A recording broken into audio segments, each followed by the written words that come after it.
Thanatos. Don't you guys hate waiters? Have a good day. She was nice to me. She helped me buy my weed. Have you lost your mind? That's right, we'll fuck your wife. No, you're killing me! No!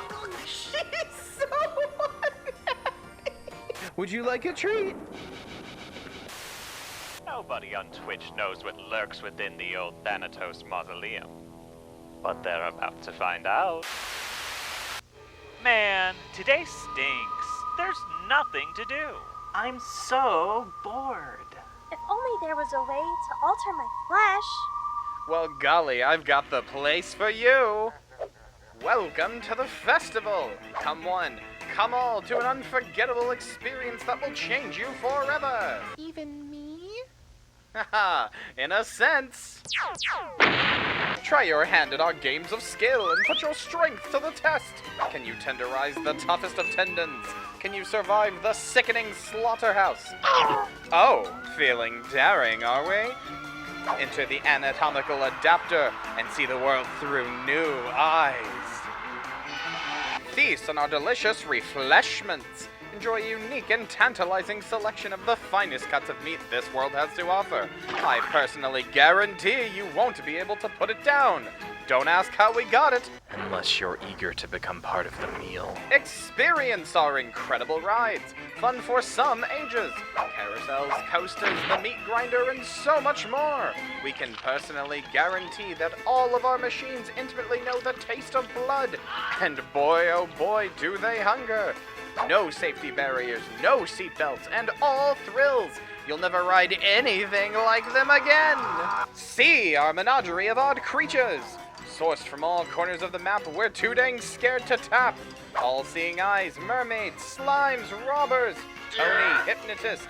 We've got it all. And if that's not enough for you, take a stroll over to our Chatter's Chamber and see the bizarre women that are half human, half dog.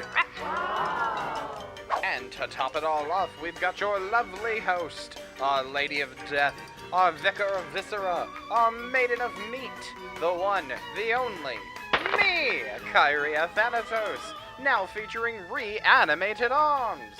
This rotten ringleader is stitched together from bits and pieces of the dead. That's right, when you bury your gays, she's where they end up. So come on down to the Festival of Flesh. Just remember, you may survive, but you'll never be the same.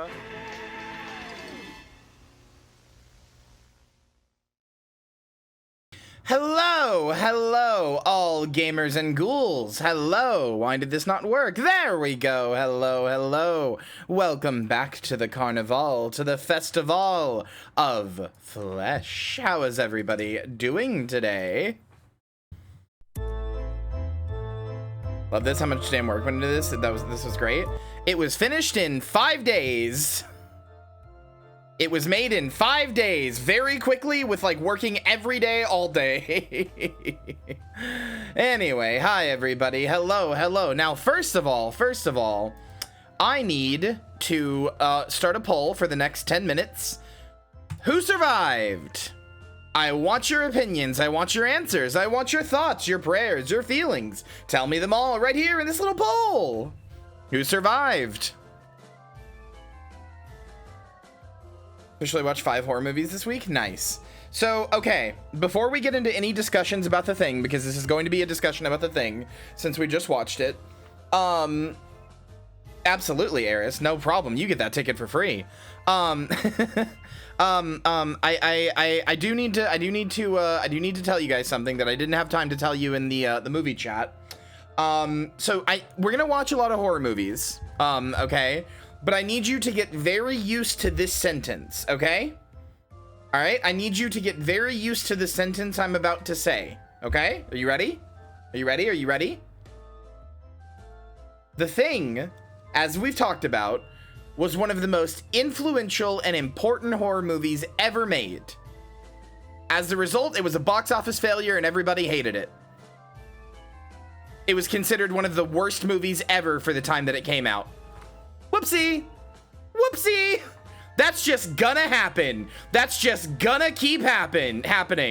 That happens with a lot of really important horror movies. Critics hated The Thing. I cannot stress enough how much critics hated The Thing. Legitimately considered, at the time that it came out, one of the worst movies ever made. Like, it was crass, it was excess, it was like awful, it was like, you know, everybody thought everything about it was bad. Hold on. Let me read some of the things here, okay?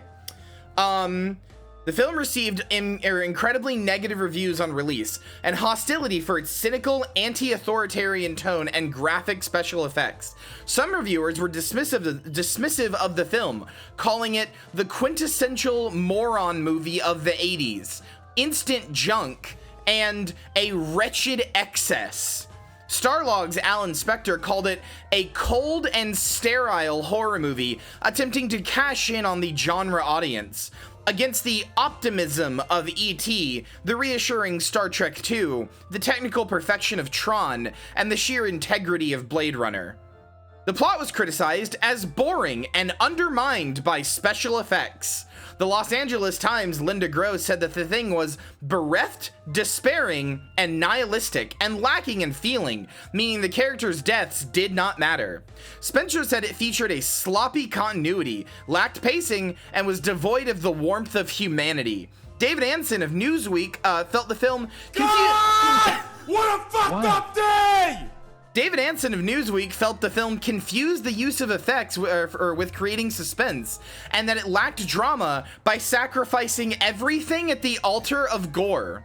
The Chicago Reader's Dave Kerr considered the dialogue to be banal and interchangeable, making the characters seem and sound alike. The Washington Post's Gary Arnold said it was a witty touch to open with The Thing, having already overcome the Norwegian base, defeating the types of traps seen in the 1951 version, while New York's David Denby lamented that The Thing's threat is shown only externally, without focusing on what it is like for someone who thinks they have been taken over. Roger Ebert considered the film to be scary, but offered nothing beyond the special effects. While the New York Times' Vincent Canby said it was entertaining only if the viewer needed to see spider-legged heads and dog autopsies.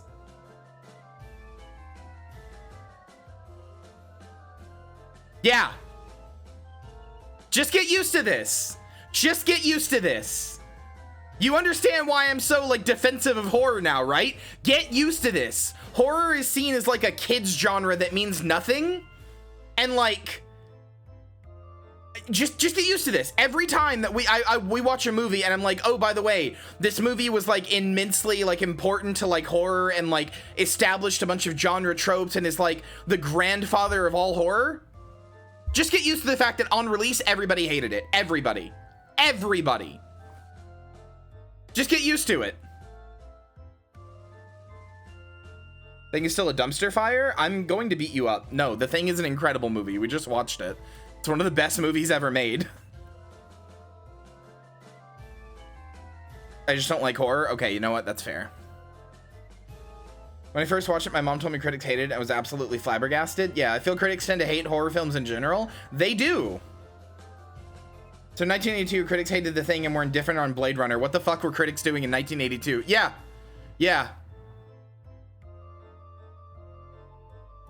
Film critics have literally never known what they're talking about. True. What movie were they watching? I have no idea. There's totally no drama and suspense in The Thing, yeah. Always thought Roger Ebert was full of shit for some reason, but everybody loves him. That's because he is full of shit. I'm a massive wuss that will legit shit my pants when I play or watch horror. You know what? That's fair. Reagan is president. The Falklands War is going on. E.T. just released a few months ago and everyone is high off of it. Cannot watch horror movies without having someone to grab onto and hide my face into. That's why I'm right here. No one trusts Childs. Yeah, I know, right? Literally no votes for Childs. Incredible. Incredible. Literally no votes for Child. Well, I mean, I guess neither and both technically counts as a Child's vote. But nobody thinks only that Child survived and McCready didn't, which is interesting. 5 for him? Wait, hold on, let me refresh. I'm not seeing that. I'm seeing 8 for McCready, 0 for Child, 6 for both, and 7 for neither. Common thread throughout history is that critics hate a lot of good work. Yeah, but horror especially, you really, I need you to understand. I need you to understand. Like, the reason I love horror so much, and the reason I'm so, like, defensive about it, and I, like, talk about it so much, and I want to, like, critically analyze it, is that for a very long time in history, horror has just been seen as, like, a kid's medium. Like, it's nothing. It's like, horror is kid shit, you know? It's stuff that you show to kids, and it's just blood and gore, and they can never say anything interesting artistically. It can never be important. It can never have, like, deeper meanings or themes or anything like that. To a lot of people, that's what horror is. It's nothing deep or artistic or interesting. It's just shock. Yeah, it's shock, vulgarity. It's vapid. It's just a gore fest. It's nothing. You should watch The China Syndrome. So Wilford Brimley was actually picked specifically because he's an everyman. He's an everyman, and so that people wouldn't notice when he leaves the script. Both die in the end. Once the fire goes out, they're injured in negative 40-degree temperatures. They're gonna freeze to death. Well, Joey, that's the thing, right? That's the thing about the thing. If one of them is the thing, they won't die. They're just going to freeze. And then somebody will come rescue them, and then they will take the thing into civilized areas. If one of them is the thing, they don't die.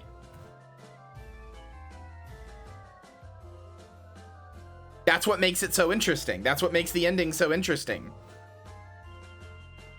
They like to completely make sure that the thing is dead, MacReady would have to burn Childs just to make sure. Even if he's not a thing, he would have to burn Childs alive and then burn himself, even if he doesn't think he is one. He would have to do that, and he's not gonna. And Childs isn't gonna do the same thing to him because they both want to live. So that's it. It's futile. There's nothing they can do. By the way, fun fact: the book ending, the book ending ends with the thing being defeated in all of the people. My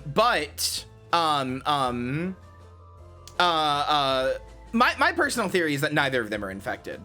But in the book ending, all of the like people things are defeated, but two birds fly away, and the protagonist look up at the birds and have to wonder if those birds are thingified birds going towards people. You never have any way of knowing.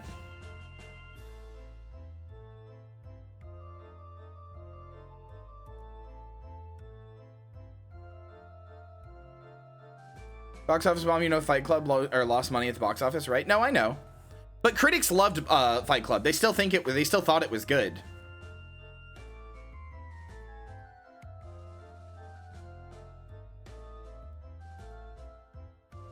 By the way, in 1984, in Phil Hardy's 1984 book Science Fiction, a reviewer described the film as a surprising failure and called it Carpenter's most unsatisfying film to date.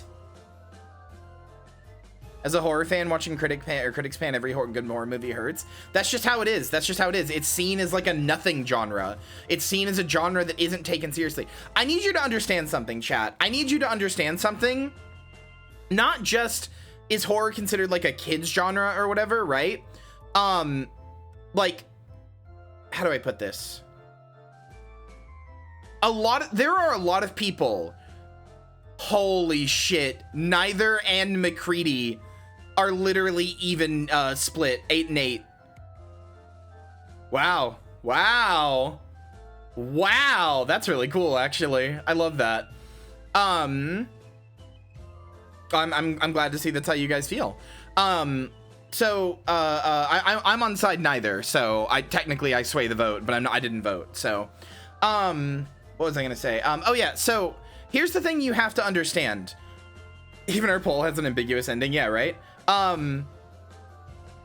There are a lot of people who, if you go up to them and you were like, you know, do you want to go watch like a movie? And they, you know, you were like, do you want to go watch like a horror movie? They would basically be like, oh, that's not a real movie. Like, I know that sounds silly, but I've talked to these people. I've talked to, like, it's like Normans. I've talked to a lot of Normans who feel this way. There are a lot of people who just think horror movies are not real movies. They're not movies that are meant to elicit any feelings or anything like that. They're not real movies. They're like, you know, like toys. You pick them up and you get ooh scared and then you throw them away and it's done. They're not really a movie. They're just, you know, they're just a silly little thing. They're just a toy. And that attitude, while less prevalent, is still around to this day. So cool. Anyway, yeah, no, The Thing is incredible. The Thing is one of the best movies ever made, and I adore every second of it. There is not a single thing in that movie that I would change. Carpenter is teased. Now, I do know in the end who The Thing is, but I cannot tell you. Yeah, he's hinted at it being... Well, here's the thing. Carpenter is absolutely talking shit there, because he's hinted at, he has hinted at it being both of them, neither of them, and all, you know, one or the other in different interviews. Basically, every time you ask him, he gives a different answer. Basically, every time he's been asked at an interview, he'll hint at a different answer. He'll be like, well, you know, we had the camera on MacReady the whole time, so, I mean, you know, there's a good chance he wasn't, or, you know, he'll say like, oh, like Child sat next to MacReady, who's holding a flamethrower. He wouldn't have done that for self-preservation. There was the only two of them. They would have just attacked. Like, who knows? Also, my hands keep getting fucked up. Movie's about paranoia, so it's a perfect ending. Yeah. Carpenter was on set, right? Maybe it's him or the film crew. It was me! No, for real though, what an incredible fucking movie. There's so much to say about it, but I still stand by my theory. I've had a theory since my second viewing of it. The first time I was so flabbergasted by the movie, I couldn't even form a theory. I was just along for the ride. I was just along for the ride. But the second time I watched the movie, I formed the theory that I have held since watching it the second time, which is Blair is infected from the start. He's the first victim. And, you know, has been used isolation to build his thing the whole time. Like, it's the only thing that makes any sense. To me, anyway. It's the only thing that answers it. Like, a lot of other things make sense, but it's the only thing that, like, answers all of my questions.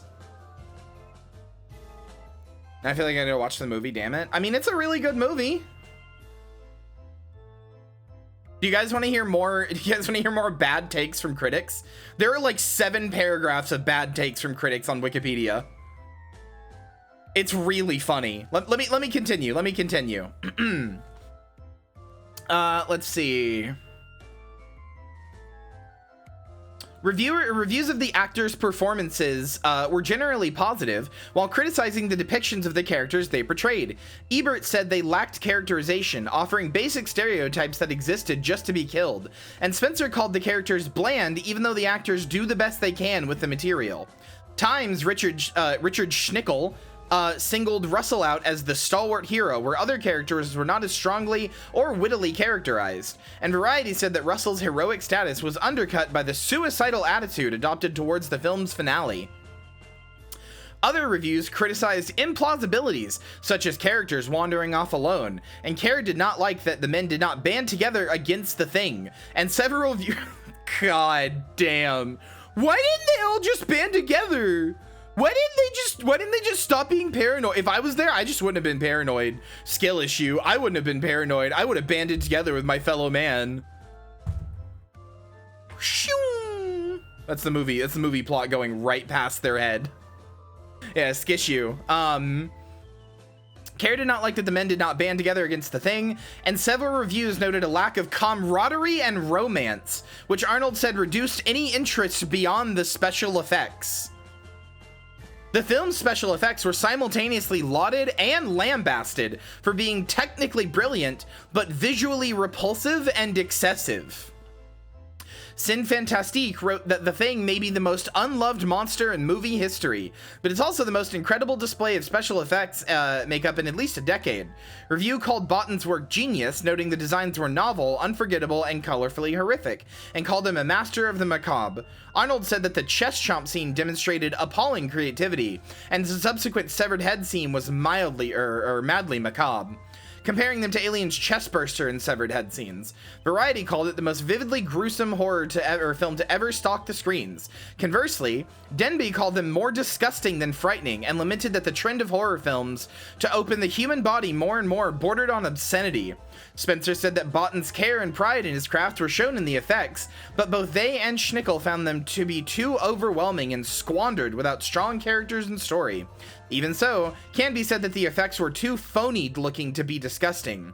Canby and Arnold said that the creature's lack of a single discernible shape was to its detriment, and hiding it inside humans made it hard to follow. Yeah, no shit! I'm losing it. I'm losing it. Oh my god. I'm losing it. Yeah, it was hard to follow. I fucking wonder why. Holy fuck. Anyway, Canby and Arnold said the creature's lack of a single discernible shape was to its detriment, and hiding it inside humans made it hard to follow. Arnold said that the 1951 version was less versatile, but easier to keep in focus. Gross and Spencer praising the film's technical achievements, particularly the Cundy's frostbite and cinematography, the sound editing, and Morricone's score. Spencer was critical of Carpenter's direction, saying it was his futile attempt to give the audience what he thinks they want, and that Carpenter was not meant to direct science fiction, but was instead suited to direct traffic accidents, train wrecks, and public floggings. Wow, you could really just say anything. You really could just say anything you wanted back in the day, huh?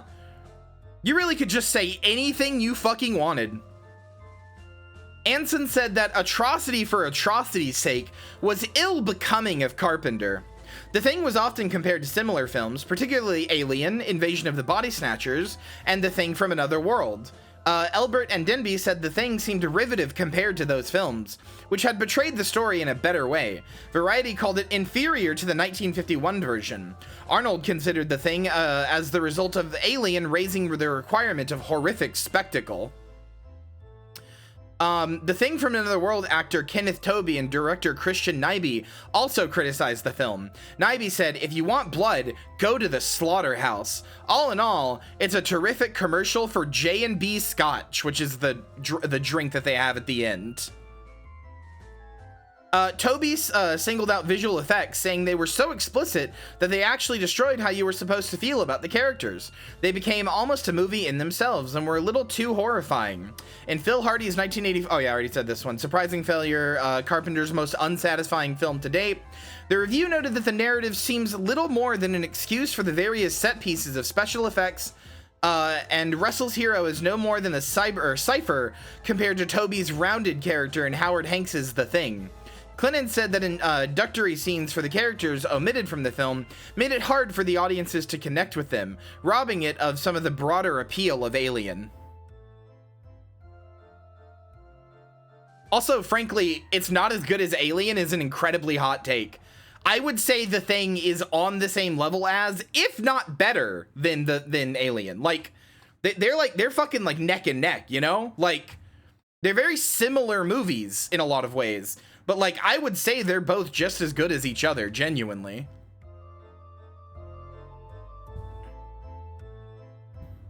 Which version of The Thing should I watch? The one we just watched, the 1981 version.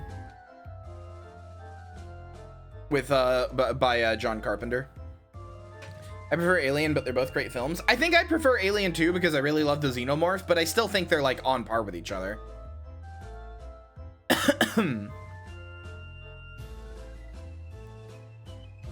Yeah, no, it's incredible to me how much people like wanted this movie. It's funny to me. People basically just wanted this movie very clearly. People just wanted this movie to be like a movie that would hold their hands and like be like, okay, so this is what's happening. You know, this is what's happening. This is where the monster is. They all get out in the end, holding their hand. They all get out in the end. Everything's gonna be explained. It's okay. It's okay. Like, that's sorry there's like an adult horror movie that wants you to think and isn't going to just answer every question for you. They wanted Until Dawn. Like, yeah, kinda. It's just incredible to me. honestly, you should expect that from all of John Carpenter's work. In general, John Carpenter is a director that only got like recognition much later in life. Like, basically every single one of John Carpenter's movies reviewed incredibly poorly and was a box office bomb, and he only barely had enough money to make the next one for all of his movies. And then years later, people would go back and watch them and be like, holy shit, this is one of the greatest movies ever made.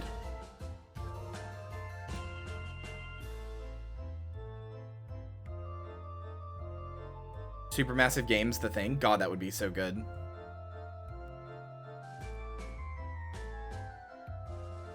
So Yoko Taro pre-Automata. So once the younger audiences got older, kinda. Like, you know Halloween, right? You know Halloween? You know how big Michael Myers is? Halloween and Michael Myers are like, they're like so culturally osmosis that they're like synonymous, you know? Like you just hear, all somebody has to do is fucking the opening riff of this, right? God damn it, fuck off, YouTube.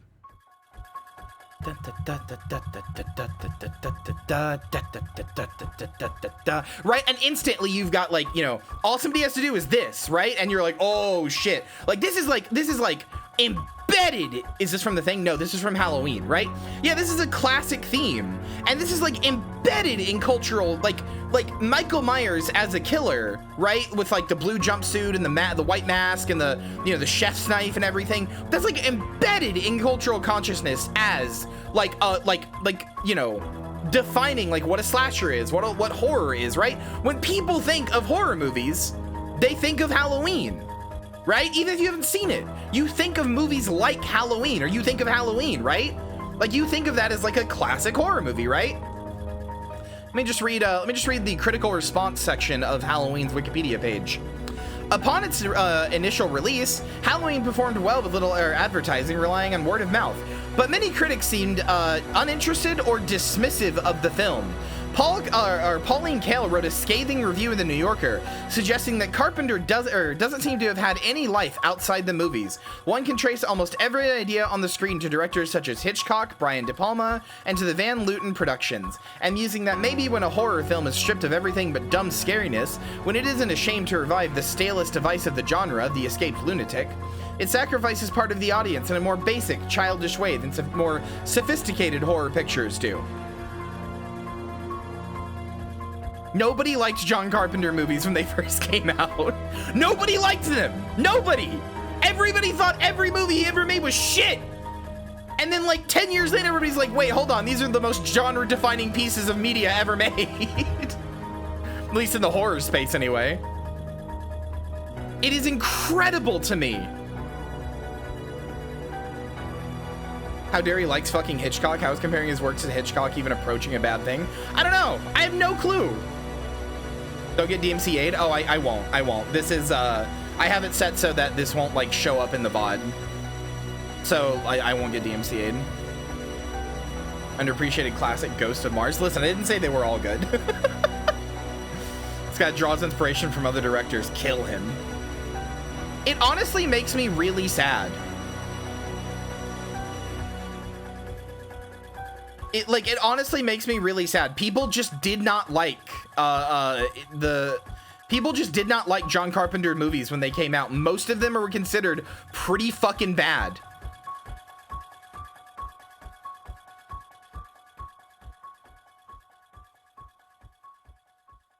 I actually quite like Ghost of Mars. I haven't seen Ghost of Mars, but I have heard it's not very good.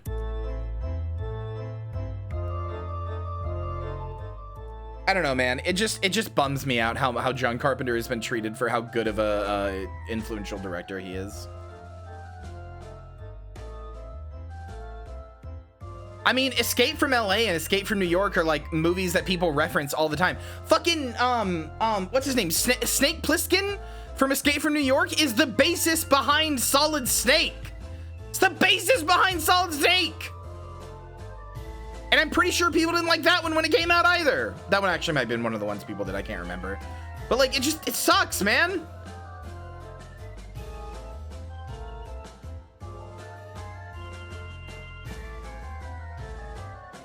lot of people get into the industry after watching unappreciated movies. I mean, yeah, I've thought about getting into the industry numerous times because of how much I love horror and how much shit is underappreciated. Sleepy time for puppy. We should do Event Horizon sometime. I also love you so much. Thank you for showing me good movies. You're welcome. Mwah. I love you, love you, love you, love you, love you. I'm gonna try to hold on, Joey. Wait, hold on. I'm gonna try to. I can't do it. I tried to make a heart. I tried to use my hands to make a heart. My hands are touching. This is the best I can do. Wait, hold on. Wait.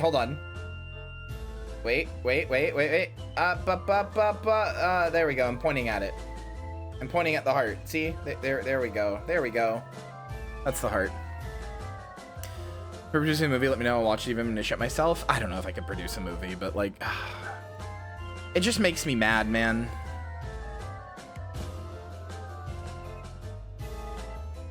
Such a dork, Kyria.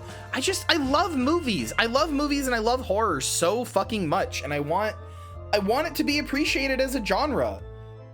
I think horror has some of the best, like, shit I've seen ever. Like, I think horror movies are some of the, like, the most engaging and some of the most, like, thought-provoking pieces of media I've ever seen.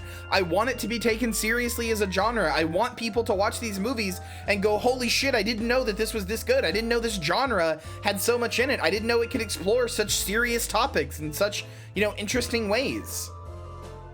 Listen, I'm gonna put it bluntly for you, and this is maybe gonna be a little distressing for some of you, but I'm gonna put it bluntly for you. So much of the human experience, so much of being alive is fucking scary. So much of being alive sucks. It's scary, it's weird, it's a big fucking scary world up there. You could just like slip and roll your ankle and fucking hit your head wrong and die.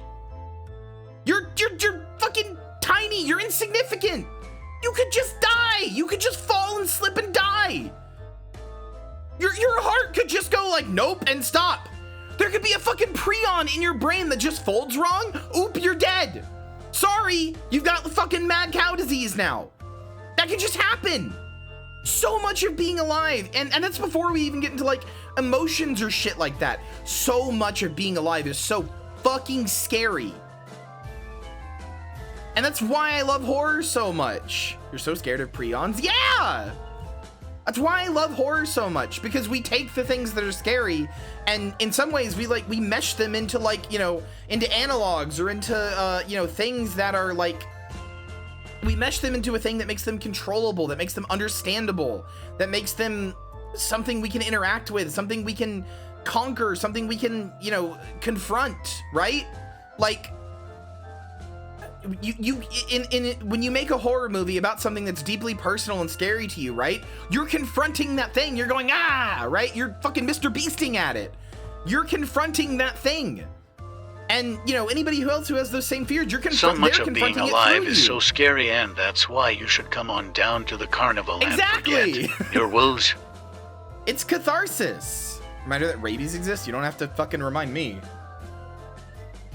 There's just there's so much that can be explored and shown in horror. There's so many like ideas that can be like, you can turn so like, this is why I was kind of so mad about, or not so mad, but this is why like the more I think about it, the kind of angrier I am at Amnesia the Bunker, right?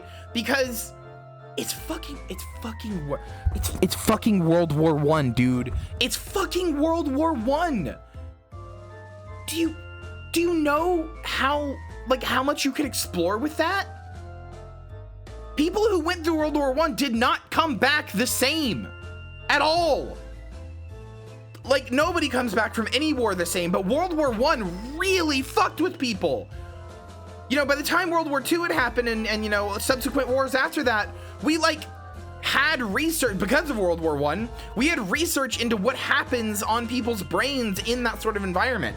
We had therapy, we had ways to help them, right? We had like more stuff, right?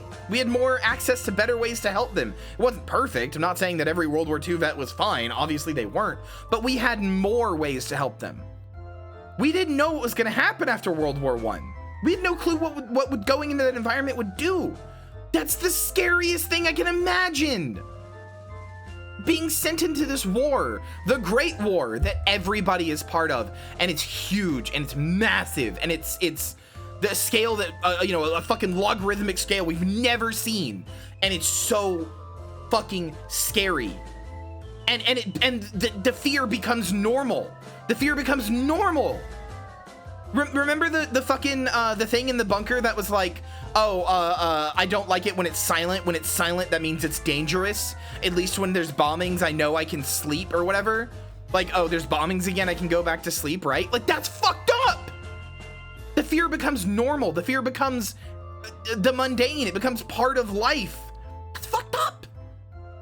But no, it's just big scary monster. It's not even big scary monster because like war changed him. It's a big scary monster because he drank the blue juice. He drank the amnesia blue juice, so he big scary monster. Just big scary monster. It's not like there's like a thorough line between like, you know, Rome and the wars that they experienced all the way up to the Great War, and there's this sort of like line of like, you know, how war continues to change people forever and ever and ever. There's no metaphor. It's just big scary monster. It's just big scary. It's just your friend, and he drank the blue juice. He drank the blue Gatorade, and it turned out it was Powerade, and he really doesn't like Powerade. So he just hulked out a little bit. That's it. That's it. Like, can you imagine fucking up a scenario that badly? Like, I'm sorry, I liked the game. I want to be clear. I liked Amnesia the Bunker. I thought it was really fun. From a gameplay perspective, I loved it. I thought it was really fun. I thought the monster looked really cool. I even like that it's like your fault that the monster existed because you played Henri played a prank on Lambert and sent him out, and you know, had him get sent out, and then he fell and he had to save him, and he fed him the water. I like all that stuff, but at the same time, like, you know, it's just your friend. It's just your buddy. He just drank some blue juice and now he's messed up. That's it. There's nothing else. Oh, the insane cultist guy that like is in the Roman tunnels and is like losing his mind. That's just funny blue juice effects. That's it. Had the greatest setting in the whole world, and you just scary monstered it. I don't know, man. Do you guys get what I'm saying? Like, do you get why this stuff bothers me? There's such a fucking wealth of experiences and stories to be told from the perspective of like a World War I horror game. I just didn't fucking do it.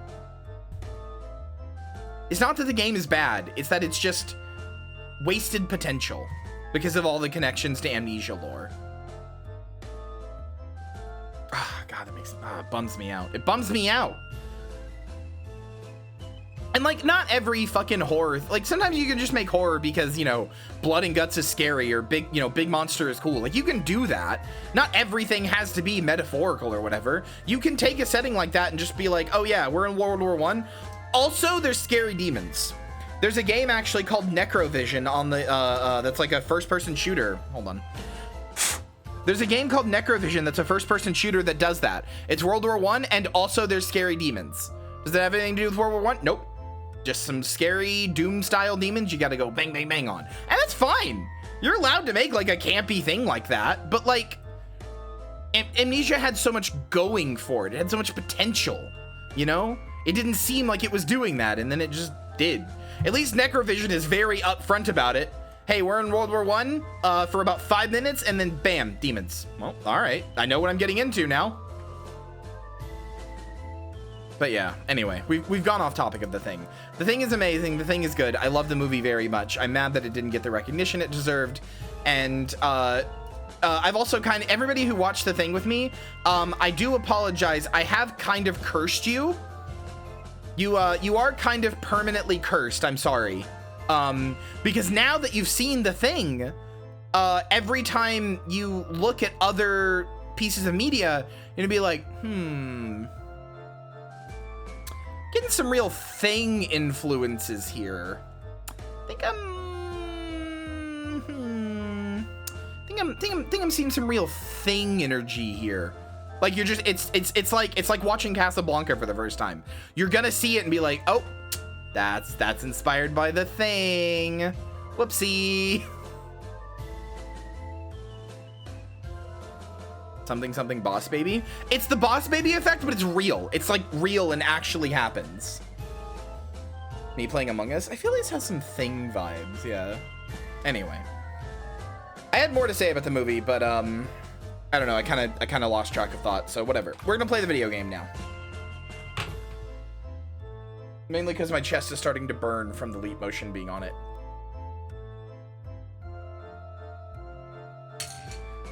Okay. Space Station 13, you can be the Thing. True, you can. One day I'll play SS13. Hi, Miss Renoko. Renoko says hi. Me watching Boss Baby getting some real The Thing vibes from this. So true. All right. Let me get my very special PlayStation 2 up. My extremely oh so special PlayStation 2.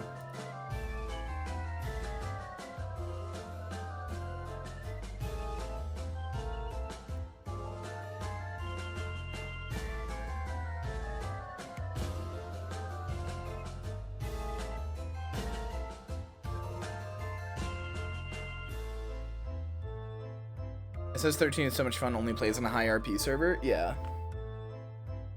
Anyway. Alright, let's close that. Let's get into the video game. Hold on.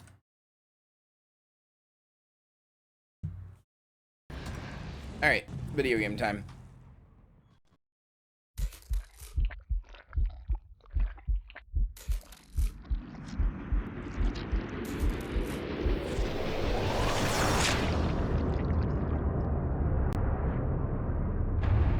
SS14 is coming out? Wait, really?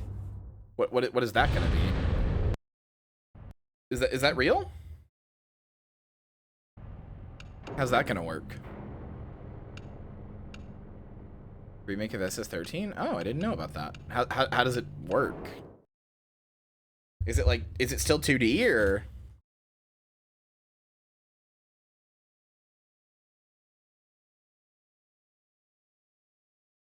Vaporware? I don't know. I wouldn't be so quick to dismiss it.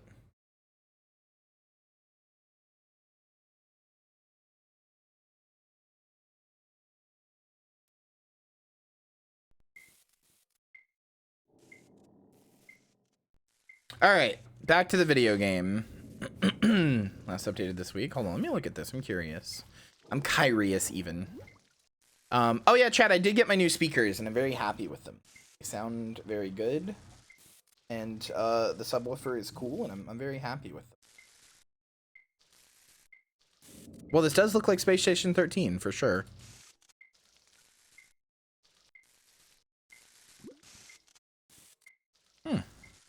Okay. This looks kind of neato burrito. I'm into it. Oh, dope. Joey's there? I fucking wish, brother. All right. Where are my peoples? Where are my PPLs? You follow me. Faraday, you need some milk. Okay, there we go. And I can just get more from that one area that has infinite. What are you doing? Good evening. Chet, I hope you're ready for blood. What are you doing?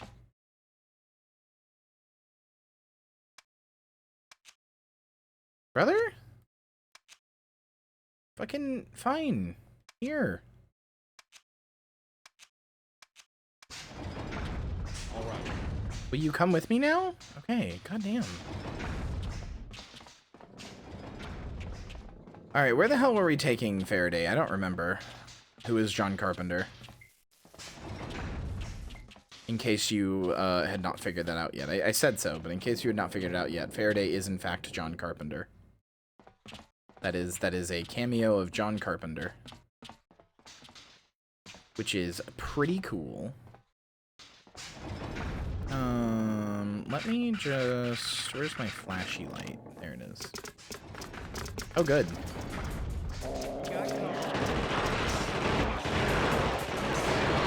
That's right. Crouch down and shoot.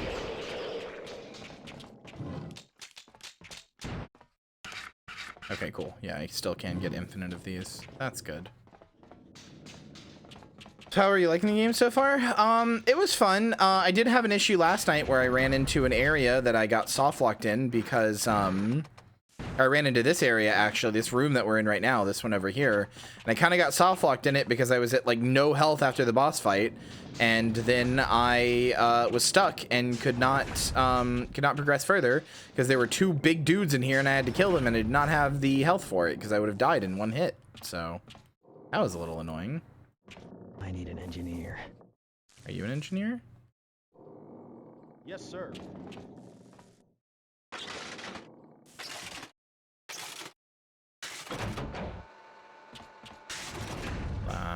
Fucking nice. Let's go. Made it out, Gord Gaming, yeah. This is legitimately really fucking hard, but I did make it out. Damn it, no infinite ammo. Cringe.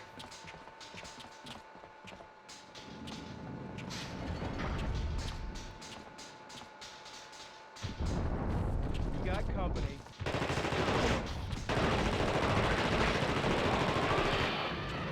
Shit. Ow, ow, ow. Fucking Christ. Watch it. Okay, ow.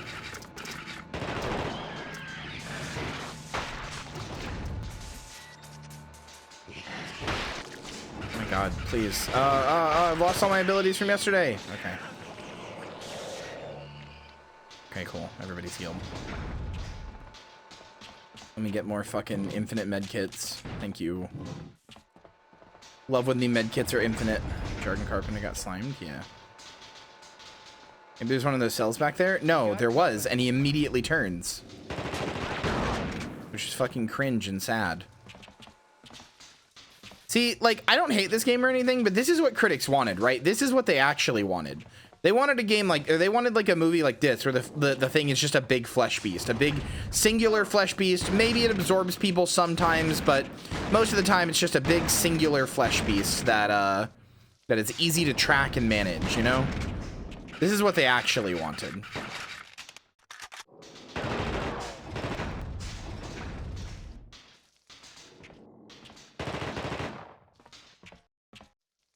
Oh, I switched weapons. It's like, why am I not auto-aiming anymore?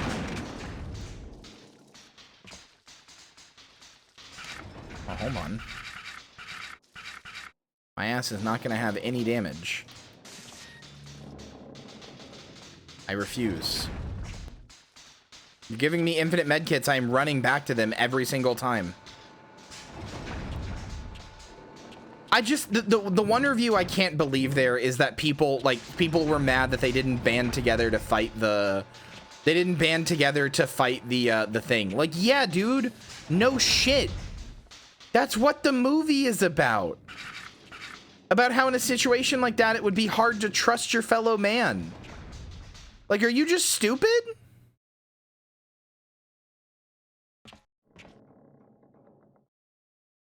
Have you actually just lost your ability to, like, critically think? Huh? What's going on here? Okay. I guess we're back up here now. How did we get here?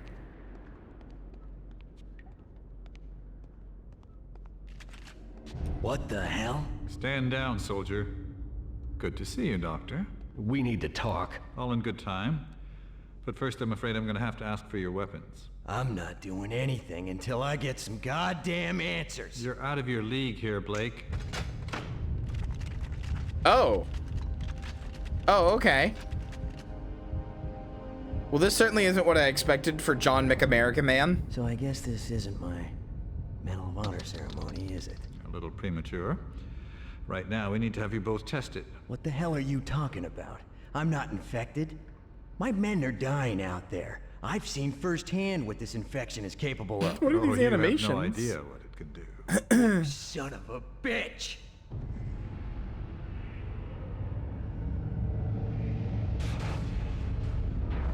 Oh, fuck. Oh, fuck. He just shot me. Although that... Was that like a tranquilizer dart? Because that, like, didn't... I thought you were smarter than that. Jesus Christ, what are you doing? It's just a tranquilizer, Oh, Faraday. okay, yeah. Do you have any It had like a white idea puff what's of going smoke on at the out end, there? which is I have usually a what perfect happens with idea. tranquilizer darts in movies You've and done it, games. haven't you? You... There's so much I have to show you.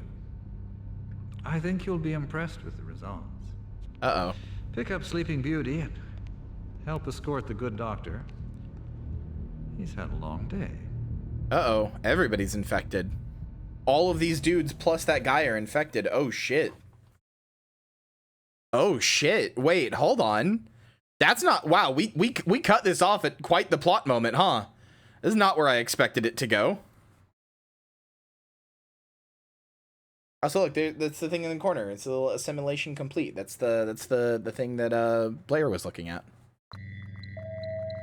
Security status amber in sectors 1 to 5. Non-Gen Inc. personnel are required to leave the installation immediately.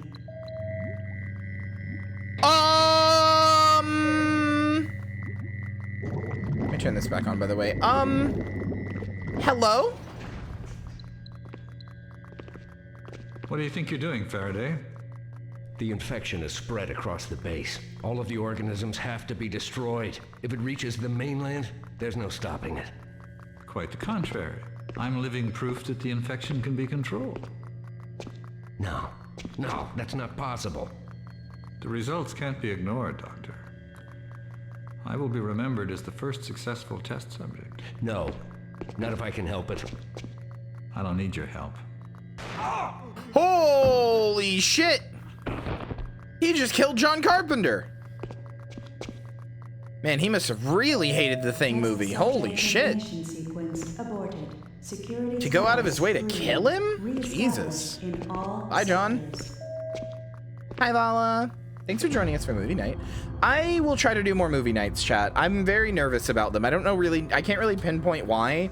I just get nervous about movie nights that I'm gonna like, I don't know, I'm gonna show you guys a movie you'll hate or it'll become annoying or I don't know. I get very nervous about them, but I will try to do them more because I want to show you guys more horror movies. I don't know. I feel like we're demanding too much of your time, I guess. Also partially it.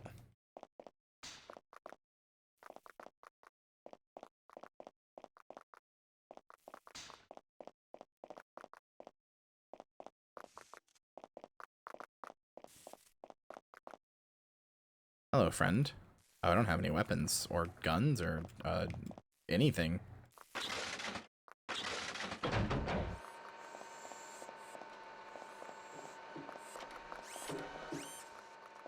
I mean, have I been infected now?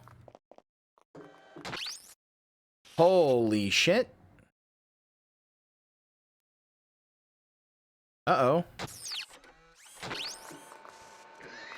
Forces people won't choose to be. It's fun to do stuff with the whole server. I guess. Lindsay, thanks for having me for movie night. Yeah.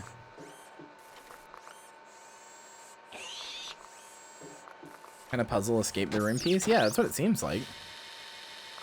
Which is pretty cool.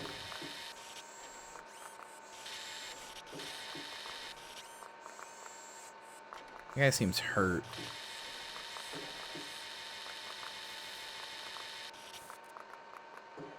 I think you could remake this game. I think you could remake this game in like a more modern setting, and it would be like, you know, with more modern controls or whatever. But otherwise, keep like the same story and same like same level, same story, same like general like gameplay and stuff. Just give it like more modern controls, and I actually think it would be really fun. Initial bioprofile of test subject 873 suggests a high risk of cellular rejection if implanted with the B4 strain of the cloud virus. I mean, it's conclusive, but it leads me to think subject 873 may not be suitable due to illness and company status. Like, this game feels like a game that's trying a little bit too far ahead of its time, which makes sense given all the stuff about, what's the word? Like all the squad stuff they wanted to do and just weren't able to do.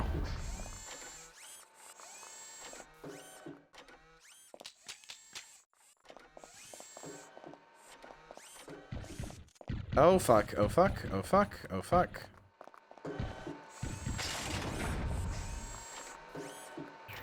Okay.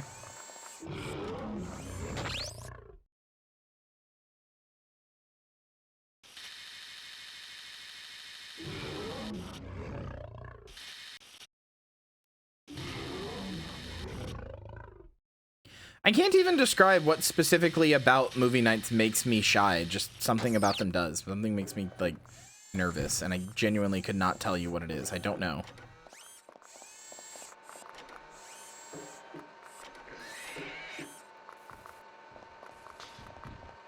Guy just staring out the door? Yeah. Things you're passionate about is scary? Yeah, but I do that every time I stream. I don't know. I think I'm just nervous to ask for that much of your time, even if you're there voluntarily, to be like, no, come hang out with me. Come hang out with me. I don't want to be, like, annoying and be like, oh, God, you know. Kyrie wants people to hang out with her again. I don't know. Oh, thanks, Captain. Stream like 5 hours a night. I know. Like I said, I didn't say it was rational. What do you think this is? It's not rational. Just a feared.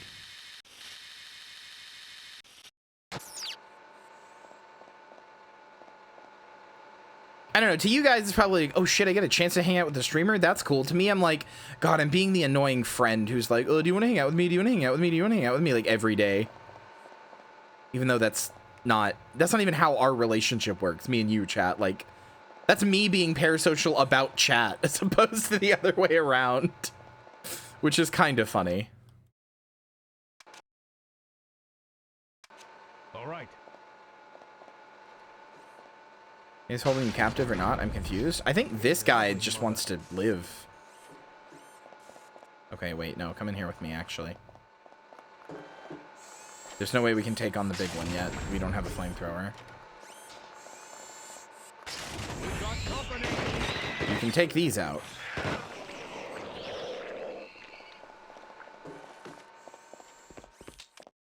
JF Blake has been under observation for a few hours now due to his combat training. He's being considered as extremely high risk. His security gates have been set to recognize his DNA sequence.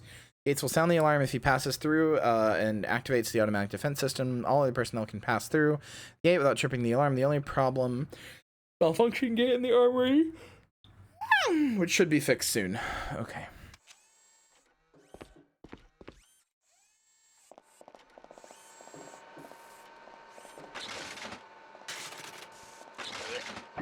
Yeah, the armory, right? How convenient. That was my thought, too.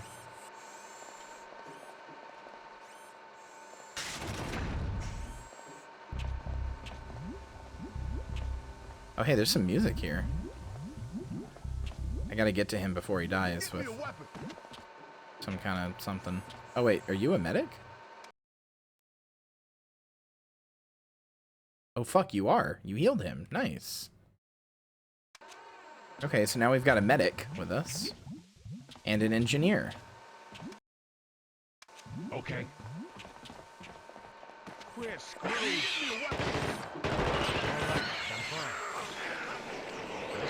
Brother, I'd love to get me a weapon, much less you.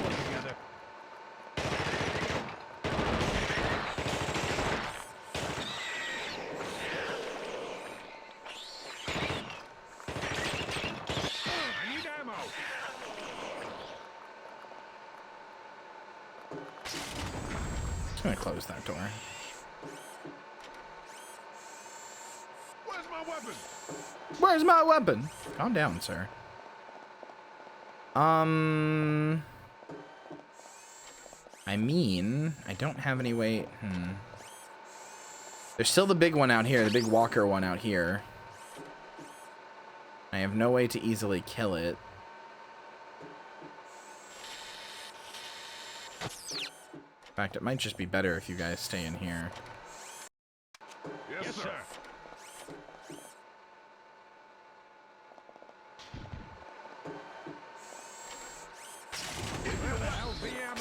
Okay, well.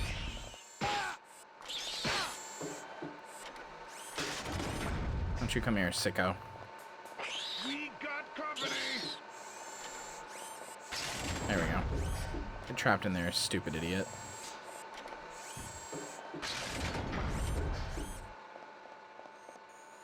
need an engineer. Oh, of course I do.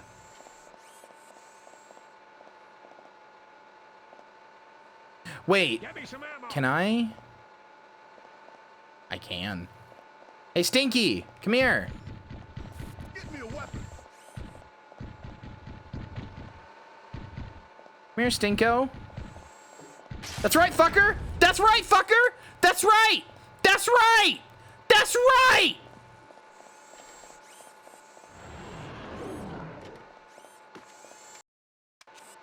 Okay. Where'd the fucking medic go? Let's go! We're I need an screwed. engineer. Hold still and I'll fix you up. Thanks, bud. Who are these? Falchek and Dixon. You guys are my favorite right now. This is too much. Okay. Yes, sir. I don't know what we're doing here. It's them. It's them. All right, I want you guys to just stay here for a second. All right.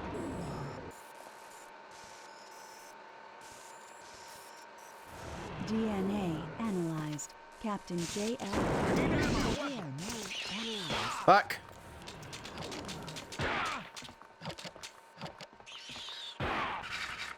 This doesn't look good.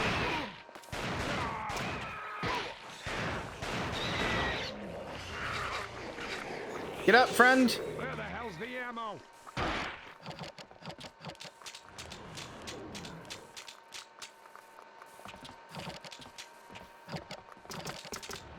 of ammo. Give me a weapon. Brother, I'm not any better right now. Can I go in here? No. I would love to get you some ammo, but I'm not in here either. I'm not any better, rather. Oh, wait, shit. Yeah, let's go, brother. Okay. All right. Okay. Hey, here. Who doesn't have a weapon? You don't have a weapon. Give to squad member this and all the ammo in the world. And why don't we give you all of the ammo in the world. Oh, wait, right. Dixon's gonna be the one. I mean, you already know it. You already know. We already know how this song and dance goes.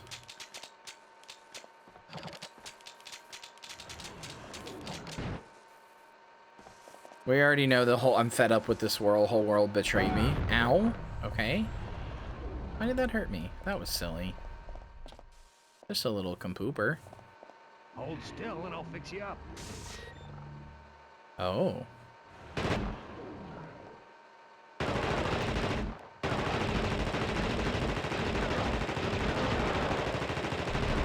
There we go.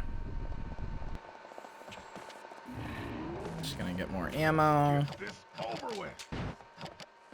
Thank you for infinite ammo cases.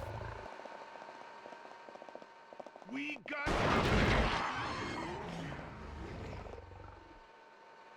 Are we good? You do it. Okay. What does this say? Can hear the things at night that freak me out. It's also weird. People are disappearing all the time, but I don't know why. What are they doing to us? Why have I been detained? I've got to get out of this place. There's a panel at the back of my cell which might lead to an air vent. If only I could break it down. There's little hope in that, though. I despair for my chances of survival. Well, considering you're now dead, you know. Why did that guy just jerk the air off? Hi, Carter. We got company. Oh, no! Fucking thing beast.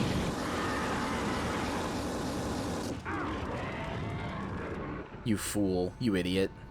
You thought I believed you? Need an access code. Thought I trusted you? Fool. I'm not the fool you take me for. We got company.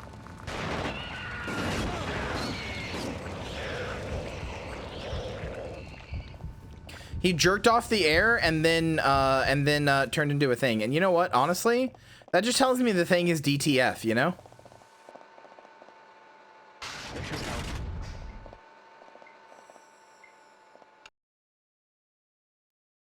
And honestly, me too, brother.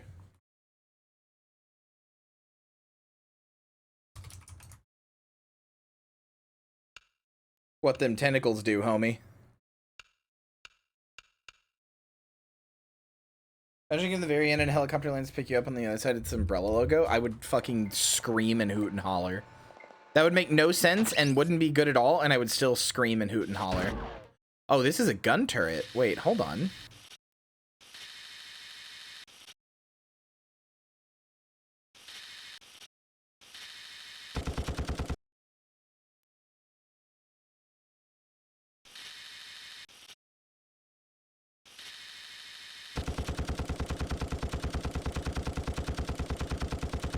Okay.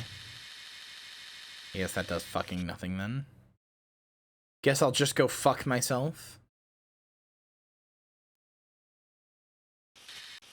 I mean, now I'm wondering if I should...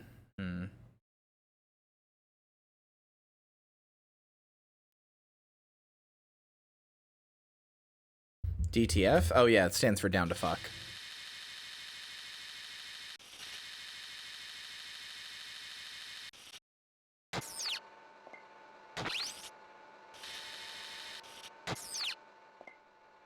Oh hey, there we go. Probably infinite healing?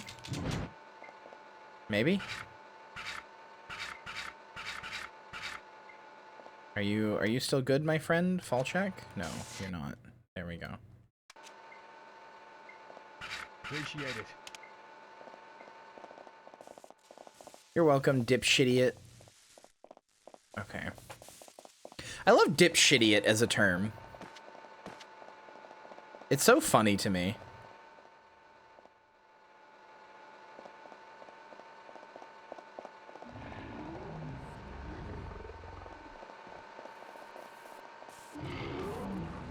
Is there really no way to get in there? Come on. Come on. Okay, actually, you know what? I want both of you to stay in here. I'm gonna take out this one. Okay.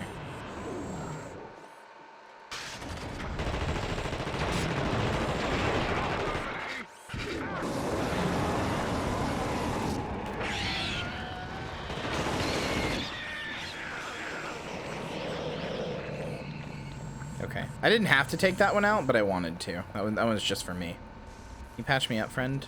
After I get some ammo. Sometimes you do things just for mama. All right, you pansy. I miss you, Pace. Okay. Pace, I miss you. Pace, where's my sweet boy Pace? I miss him.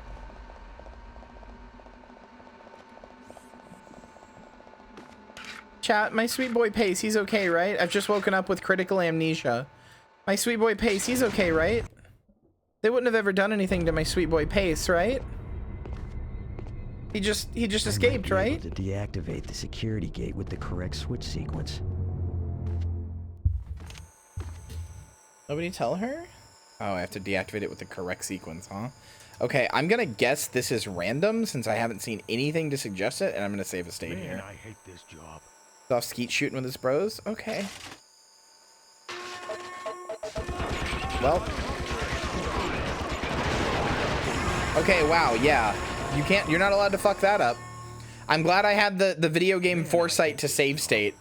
Wow, I'm so glad that I had the video game. I'm so glad I know how video games work. I'm so glad I know how old PS2 ass video games work.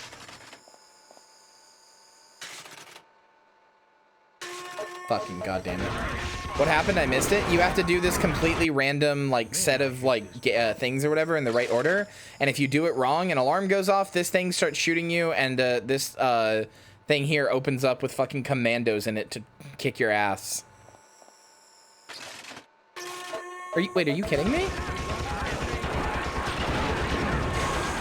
Like that. Man, I hate this job.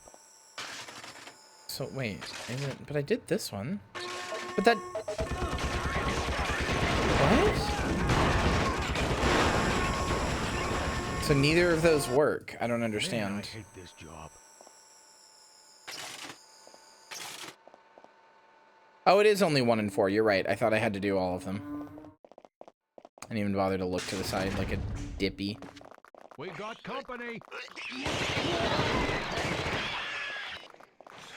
Don't you turn on me.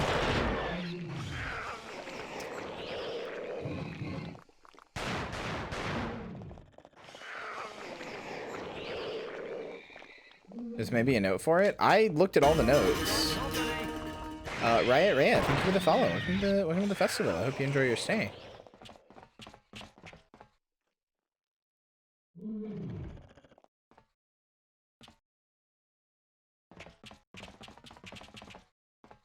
There's just a guy in there.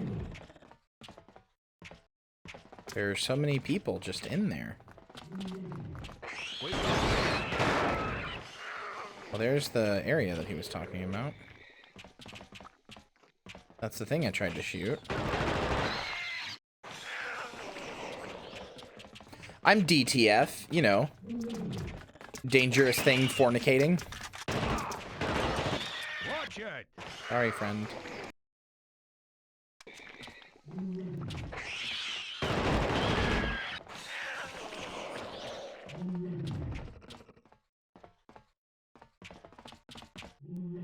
Happy to be here? Hell yeah, brother. Alright, I need you two to come out here. I'm not risking you.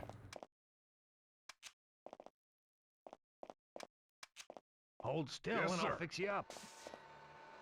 Okay. Well, first of all, you know what?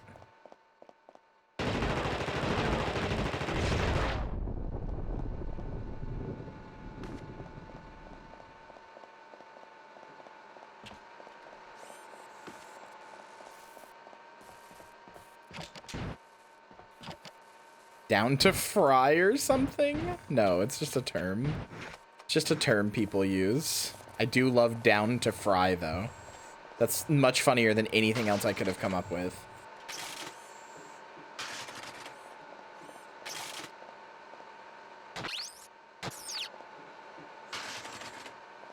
What does this do?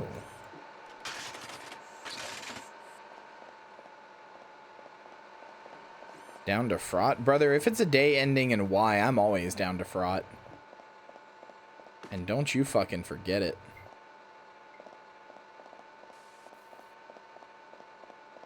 I'm fucking with you on not knowing the term? Oh, sorry. I'm dumb.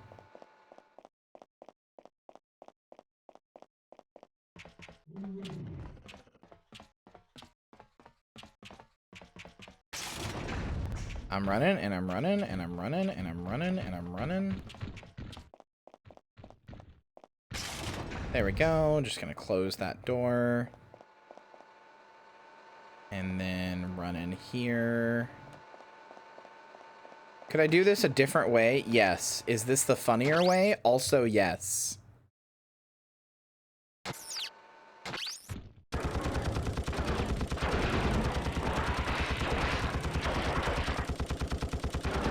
Supposedly, you have to burn it. Bullets won't kill it, but, like, let's see if that's true.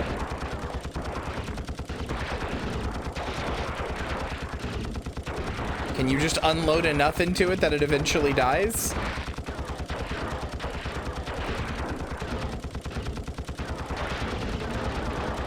Fuck, I had it stun locked.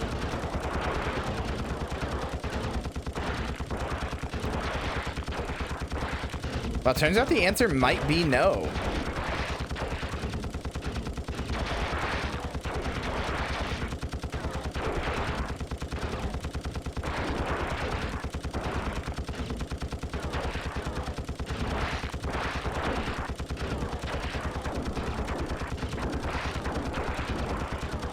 Holy shit.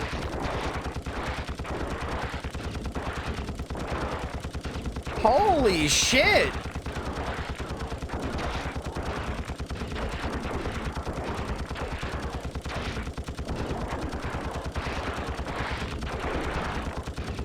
I really thought that the game would eventually let you kill it this way if you, like, unloaded into it enough.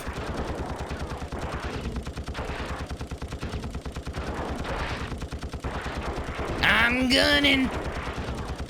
This is for pace, you fucking bastard.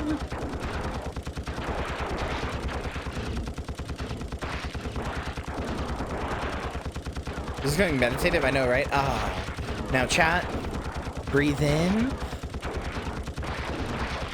And breathe out.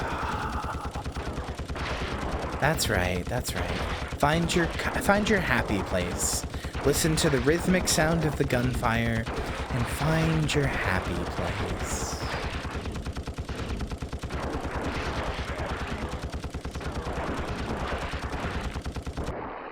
All right.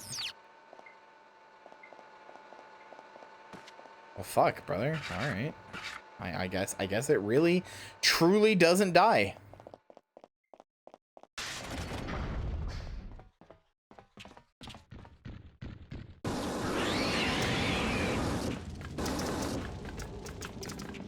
Although, of course, I had to hit it with flames like for 0.1 seconds and that instantly killed it, which is very funny.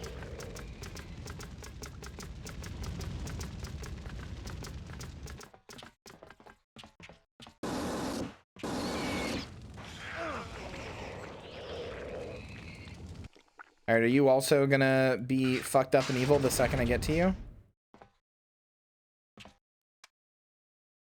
Stanmore? I'm watching you like a fucking hawk, Stanmore. I knew it!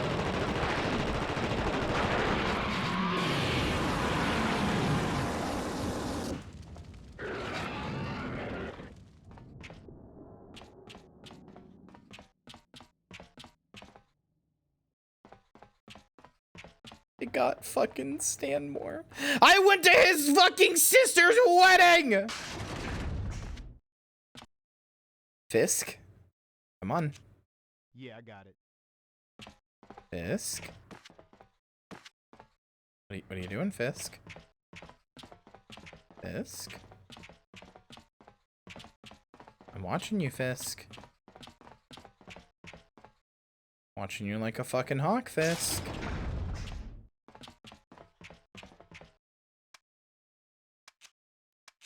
Anything I can give you? No, sorry, brother. Even though you're a soldier, which is like, you're like the second one I've ever seen in this whole game, basically. Rarest ally type. All due to Norwegians being bad shots. Yeah, and also, you know, blowing up something they weren't supposed to.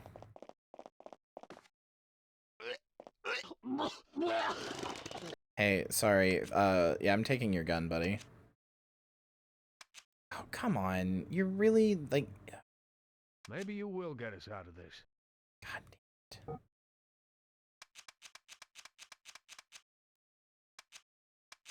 it. I want to give fucking Fisk a gun. Okay, cool. Dixon cannot have a gun then.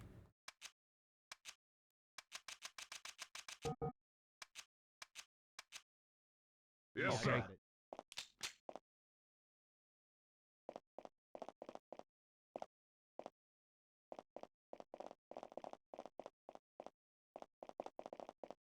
All right.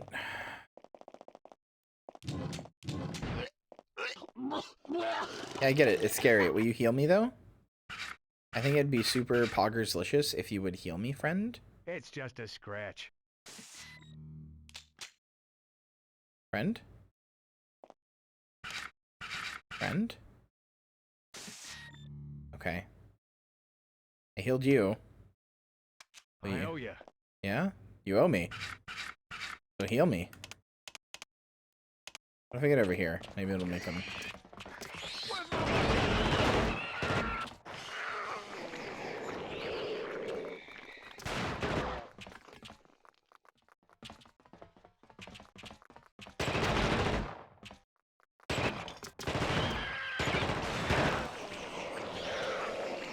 I think a pig squealing more than like an alien? That's because they use pig squeals for the alien sounds in this, for the thing sounds.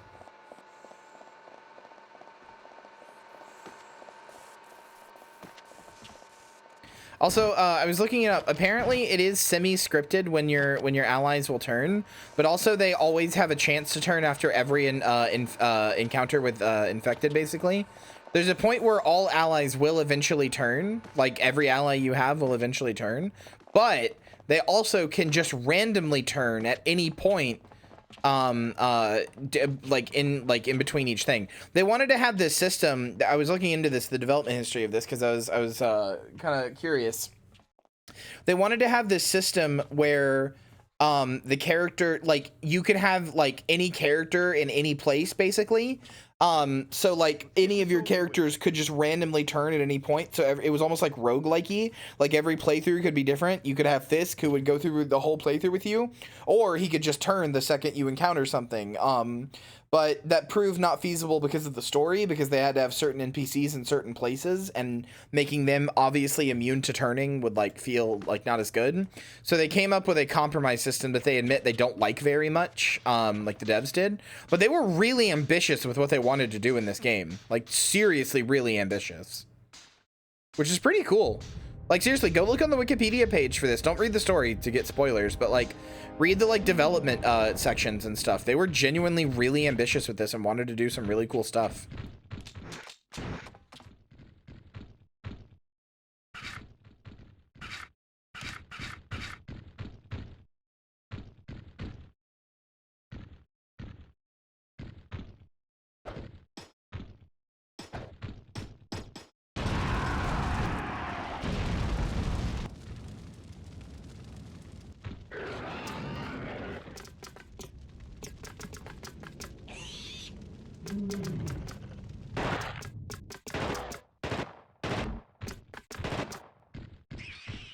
Okay. What?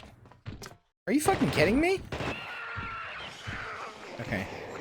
More ambitious than killing the director? True. No, like, it is really cool, though. They genuinely really wanted to do some really cool and interesting stuff with this. It would explain why when I got good at keeping them alive, they would always turn to the same place. Yeah.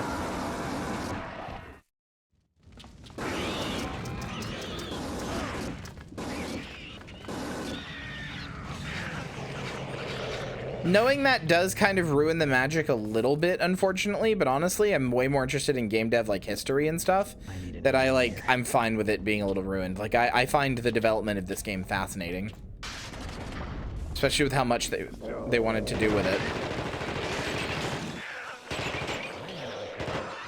It's cool, but also play into that you can never be sure who or not is a thing. Yeah, it's cool. Hold still and I'll fix you up. Like, I have very, very few complaints about this game. The only complaints I really have is that combat kind of sucks, but, like, you know, on one hand, it's with all survival horror games, when combat sucks, it kind of adds to the tension, right? But on the other hand, it is pretty action-focused, so the combat sucking kind of feels worse. But on the other hand, you know, they didn't totally know what they were doing around this time in games. Like, they didn't totally know how to do this sort of thing yet, so... I mean, even still, knowing these people are going to get infected, like, you know, knowing these people have a scripted point where every single one of these guys are getting infected, I'm still kind of attached to them, you know? Like, Dixon, Fisk, and Falchuk, these guys have just helped me through this whole area, you know? Like, I'm attached to these guys. These are my friends. They've been helping me through the whole thing, you know? Through this whole area. It's hard to not be a little attached. It's way more than what I expect from a game like this. Yeah. Terminal 757, request access code for elevator, 2710. Have a nice day. Oh, there it is. You still have the paranoia of the when? Yeah, I have no idea when it's going to happen. Could be right now. God, I was kind of hoping. Even though I want them to be okay, I was also kind of... Oh, I was like getting scared. I was like, wait a second. Where's the engineer?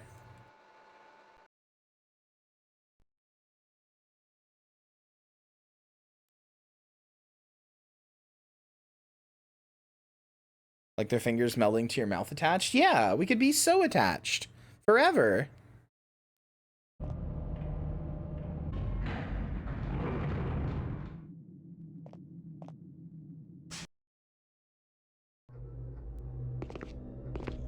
Look at my blorbos.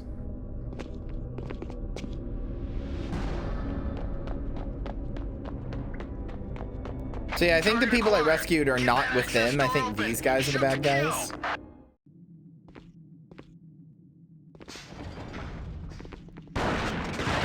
Oh my god! Wow! Wow! I got 2 shot. I feel like with tech these days, you can do the system so much justice. That's what I'm saying. Like, all of the stuff that they had as ideas, like, could be done now.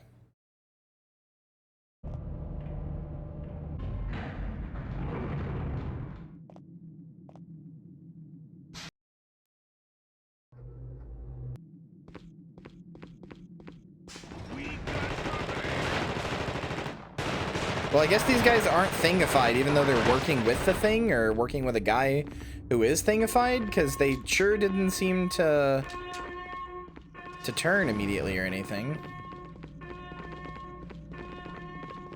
Or like they didn't need fire to kill, rather. That's what I was trying to say.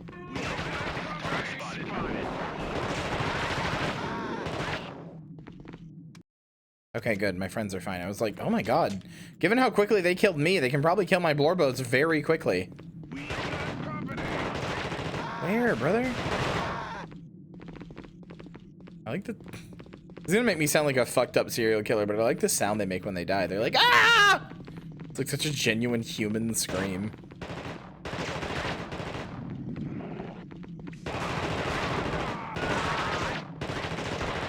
Did you just kill my medic? No! Bitch. Fuck! Fall check! Even turn. It was these fucking assholes.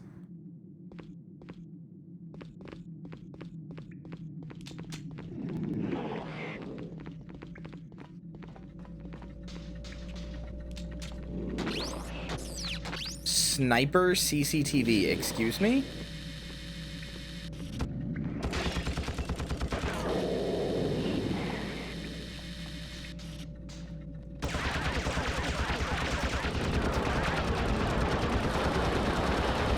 Are you kidding me?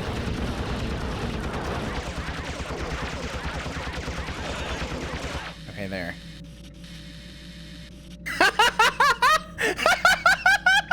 What was that?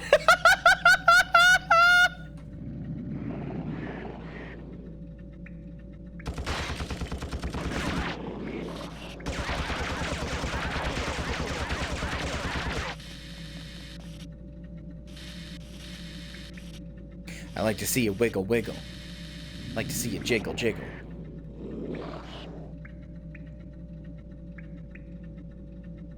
Yeah, make a fat beat to that. I bet my medic would have survived if I just ran in here real fast.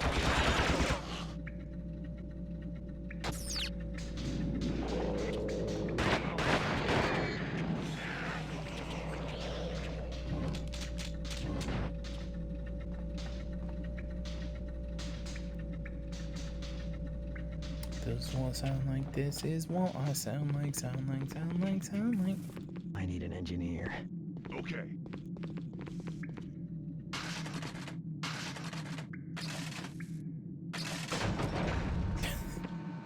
True, true. It probably did have the same thought.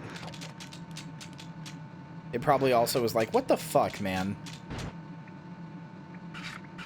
What even is this thing? Regular grenade. Okay.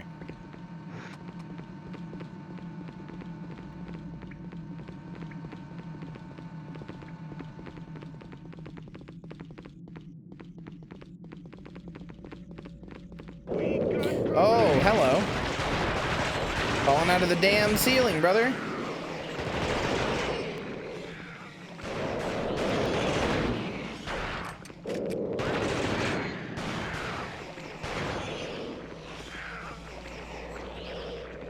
They're coming out the damn pipes. Target spotted.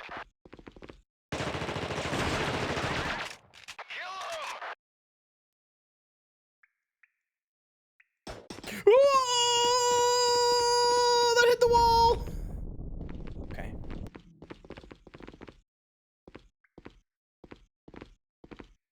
We got company. God fucking damn it! Throwing these grenades is a nightmare.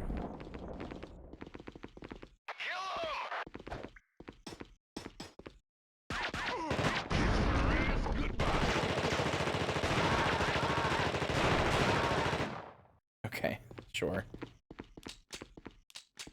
Target spotted.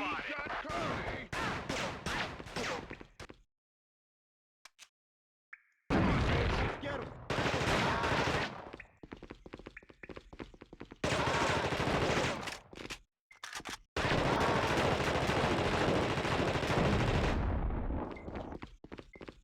Whoa, that is a thing creature over there. You know what this game weirdly reminds me of more than anything, chat? You're gonna think I'm insane for this. You're gonna be like, Kyria, what the fuck are you talking about? This game weirdly reminds me, maybe it's because I keep doing this and having to go into like first person mode to fight basically or whatever, because when you crouch it hides your body. It weirdly reminds me of Resident Evil Dead Aim. Remember that weird first person shooter PS2 Resident Evil game I played where it's like got the transgender the TG virus? Morpheus Duval, she turns into a big hot lady. You know what? He don't look so good now. Feels very similar to that in some ways. I can't really explain why, it just kind of does. TG virus, excuse me, what? Oh, you weren't here for that, huh? Look up Morpheus Duval. Actually, here, you know what? I'm not even gonna look it up. I'll show you. I'm gonna make you look it up. I'll look it up. Resident Evil Dead Aim is a spin-off game, the third in the Gun Survivor series. And the Gun Survivor series is a series of Resident Evil games that all took place in a first-person light gun style mode. Anyway, it is the third one, takes place on a boat because Resident Evil is not about spooky, scary mansions. It's actually about boats. And it has a villain who is obsessed with beauty named Morpheus Duval. Hold on, I'm trying to find a good picture. And Morpheus looks like this. Morpheus looks like this before he looks like this in the beginning of the game, and then he takes the TG virus, which is a combination of the T virus and the G virus, which are two separate viruses. The T virus is the one that turns people into generic zombies, and it's in most of the games. The G virus is in 2. It's the one that makes people big flesh beasts and gives them giant eyes on them and stuff. Anyway, this is what he looks like at the beginning of the game, and then he takes the TG virus and he turns into this, and I am not joking. He gets fucking, you can't see it in this picture, he gets giant high heels. He gets giant flesh-made high heels made of like chitin. He grows tits, all because he's obsessed with the concept of beauty. Straight up turns into this.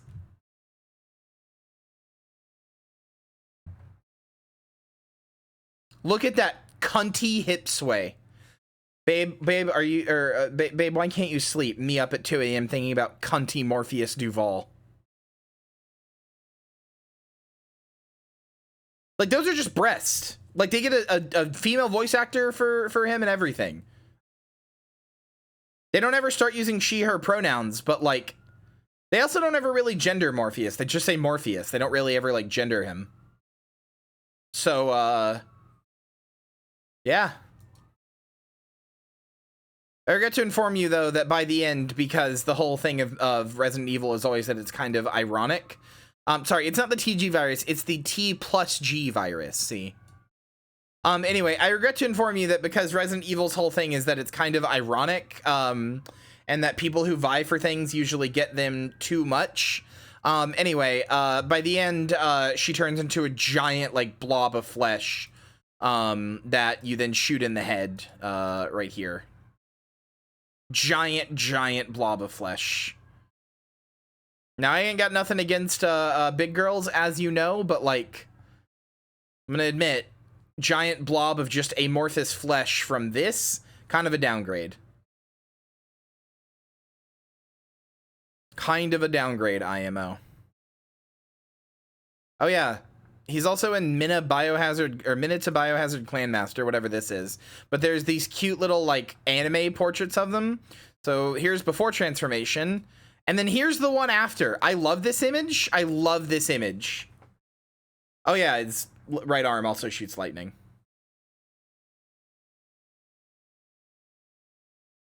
Again, I need to stress, behind these shoes are heels. Are heels. Hold on.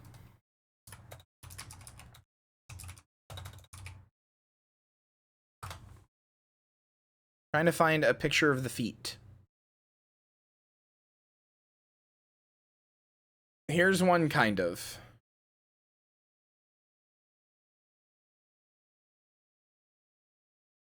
Look like Edelgard in that? I don't know. Oh, fuck, I'm blocking it.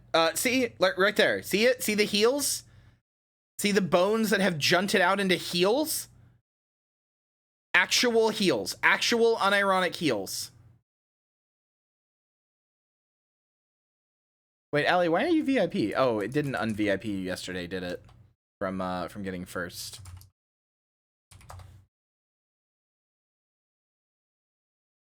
Just absolutely incredibly very hot.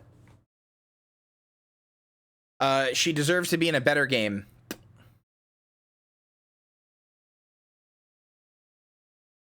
And I have thought numerous times ever since finding out about her about getting a version of me that looks like her.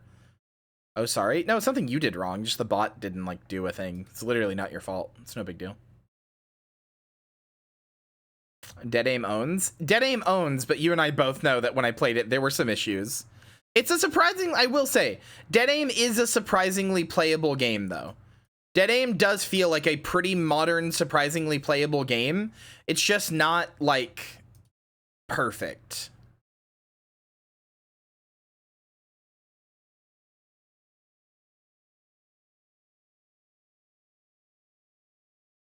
Like, it has numerous issues.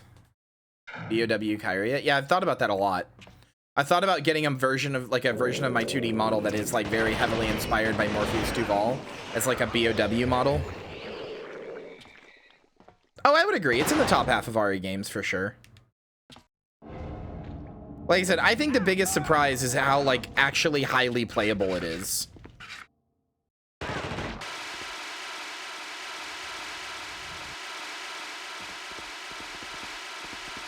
Like, how modern it feels versus what it is, you know?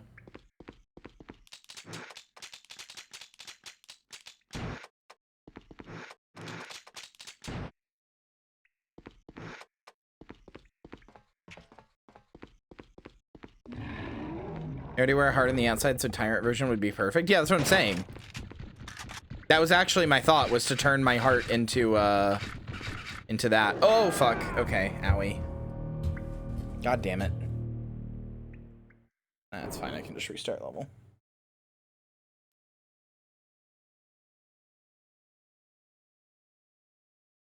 But yeah, my idea was to turn my heart into like an actual beating, like the heart of my chest right here in the center, into being like an actual beating heart that's like outside of my body for a BOW version.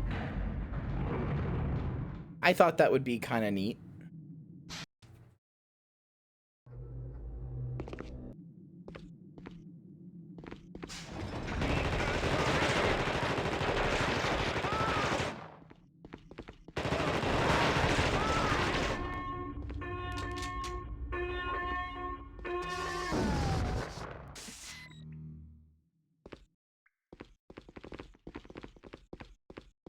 Taylor and Kyrie is weak to rocket launchers. Who isn't?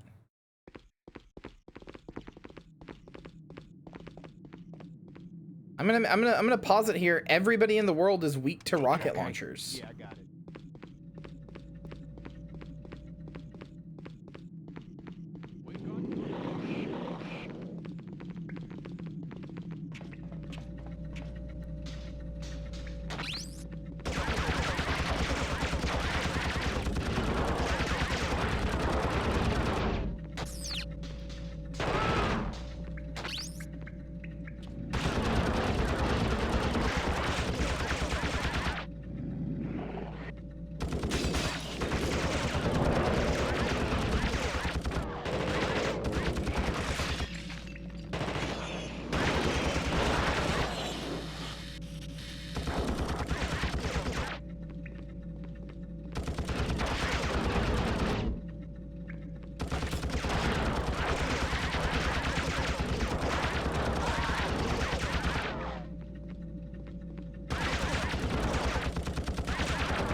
Okay.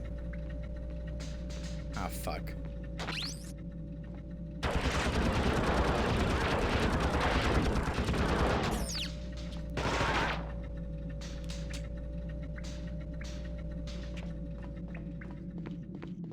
Well, okay then. That went a lot better. Are my guys alive? Did they run back over and shoot them? Death?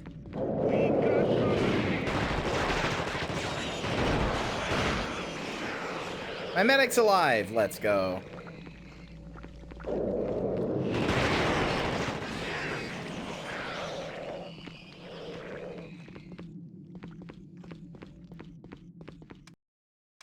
Yes, area Yes, looks sir. secure.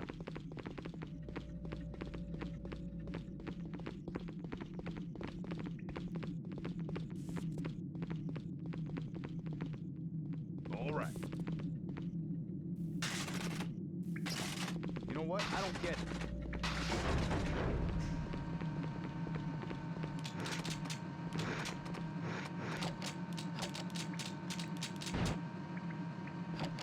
You know what else I thought about getting before chat is me as like, basically like me as a Guild Wars 2 character, which is to say like me in like medieval clothing with like armor and like a, you know, like armor and like swords and shit like that. Not like heavy plate armor, but like a combination of like leather and cloth with like maybe like a plate shoulder pad. I always love when people have like series armor from The Witcher 3 where it's like mostly cloth, a little bit of leather, and then like a one single plate shoulder pad.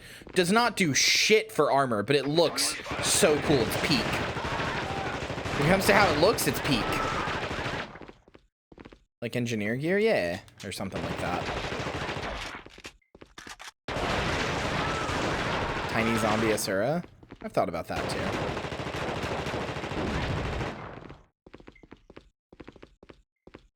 It simply can't be beat. It's peak.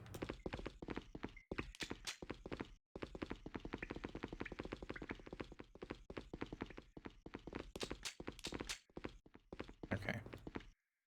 Will you heal me, friendo? Thank you. It's peak, I'm afraid. Well, all right.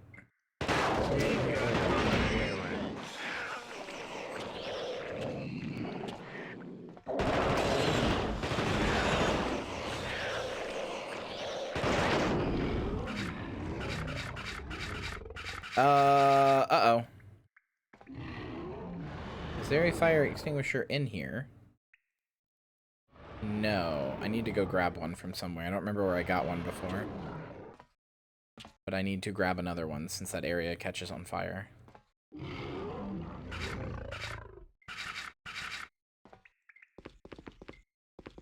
We got company. That reminds me, I still haven't decided. I know what class I'm playing. I've been mapping out the 0 to hero that I'm gonna do in my head. I know what class I'm playing. I know what I'm doing for the most part.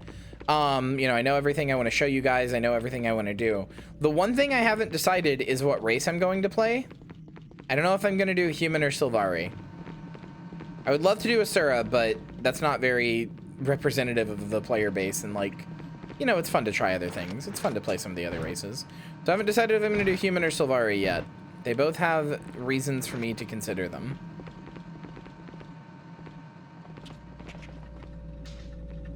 There's the thingy. Red-headed human thief. No. I mean, it's not like I'm not like worried about spoilers or anything, so I can just tell you I'm going to be playing a Revenant. Revenant has some of the most class versatility in the game.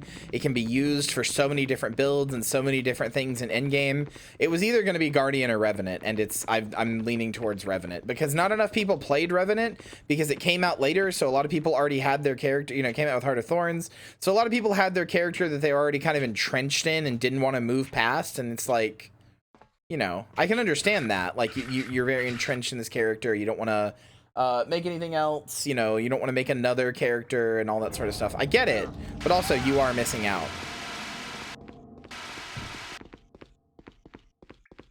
I'd say Sylvaria since it's Guild Wars 2's most unique yet played race. Yeah, no, or most known yet unique played race. Yeah, I kind of agree. It's not a core class or free-to-play class. Yeah, I mean, that part does suck because I'd like you to be able to follow me in it. Like, you don't have to make your own character. And in fact, I will say that I am, like, banning the use of, like, help. Like, I don't want you guys to, like, send me money or send me gold or anything like that. That doesn't mean, I will say, part of my tips for, like, being, you know, like, starting the game or whatever, you don't have to do this, obviously. The game can be played very much alone. But one of my big tips is, like, even if you're not very social in it or whatever, find a guild. Just to, like, you know, get guild buffs, just to, like, you know, be able to be like, hey, can anybody help me with this in, like, an area or whatever. Like, you don't have to be super social in it. You don't have to be, you know, it doesn't have to be your, like, primary thing, but, like, you know, find a guild. It legitimately helps you a lot. But I'm going to try to be doing stuff as little, like, with as little guild help as possible. So, like, I'll be doing stuff as much with, like, randoms as I can, just to simulate the experience of truly, like, playing alone, you know? Like, not like, because, like a lot of people, despite me saying to a lot of people that you should find a guild, despite that being my advice, a lot of people are not actually going to find advice. Or find a guild, rather. Sorry, that's what I meant. A lot of people aren't actually going to do that. They should, but they won't, which is a shame. But, you know, it is what it is. People are hesitant to actually join that sort of stuff, and I can kind of understand that. But despite that being my advice, I know a lot of people won't follow it, so I'm going to try to play it as, like, hugged as possible, because that's probably more closer to your average person. Like, just installed the game, just got to level 80, wants to know what to do from there. They're probably not going to be immediately eager to jump into a guild, so I'm going to pug as much of it as I can. Let's see what doors I can open. Pug, in case you don't know, is standing for pickup group. It just means playing with randoms.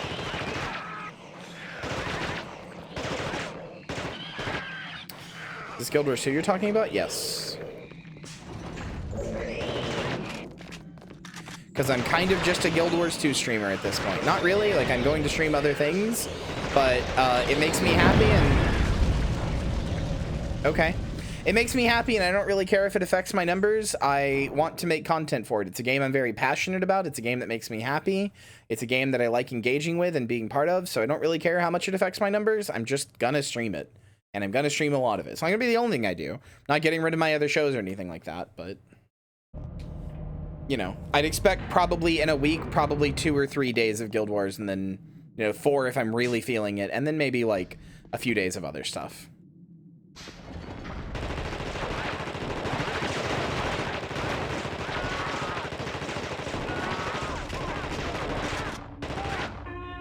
It's a game we keep skipping guild missions for? I don't know what you mean. We're not we can't skip guild missions with Guild Wars 2, but we're not doing those right now because I'm doing this instead. Like, I'm doing this event. Although we will be playing again on the 17th when the Halloween event starts, because I want to show you guys how to play that. In fact, I might start my Zero to Hero with the Halloween event. I'm not sure. That doesn't sound like the worst idea.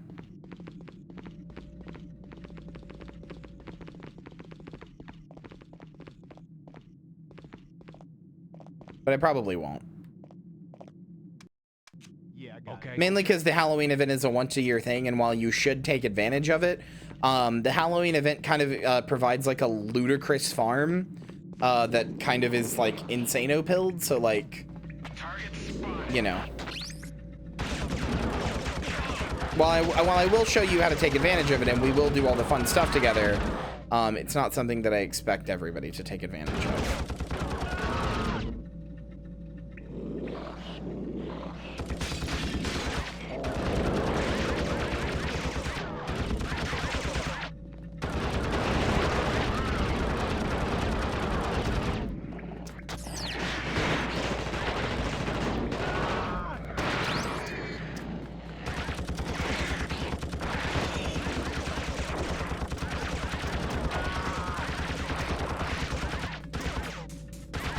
I think Winter's Day better. Winter's Day is fun, but yeah, I'm a big Mad King fan.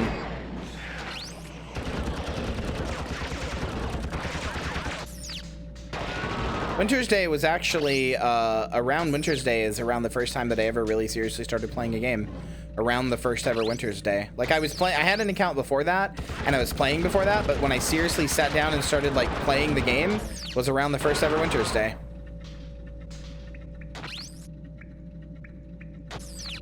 Winter's Day, I have no fucking idea what's happening in this game. Well, don't worry, it'll all be, the VOD's actually uploaded.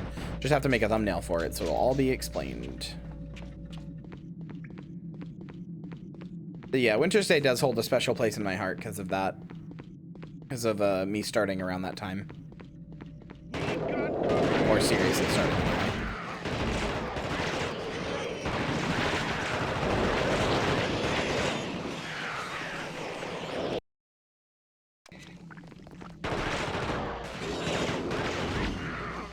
But yeah, I've already got a funny name for the account that I'm going to use. I've got a funny name for the account I'm going to use. I've got a name for the character I'm going to use. I know what class they're going to be. I basically know everything I know, everything I need to know about how I'm going to do the 0 to hero.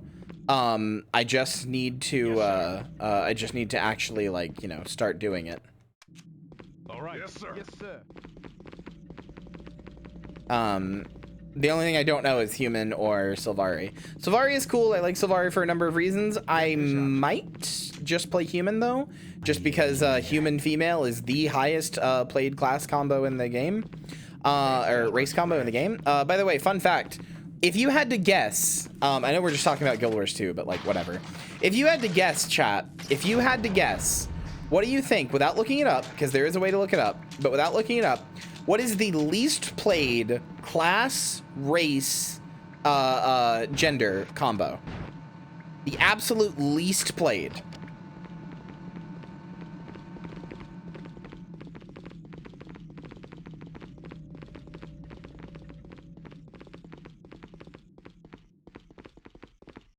Target spotted.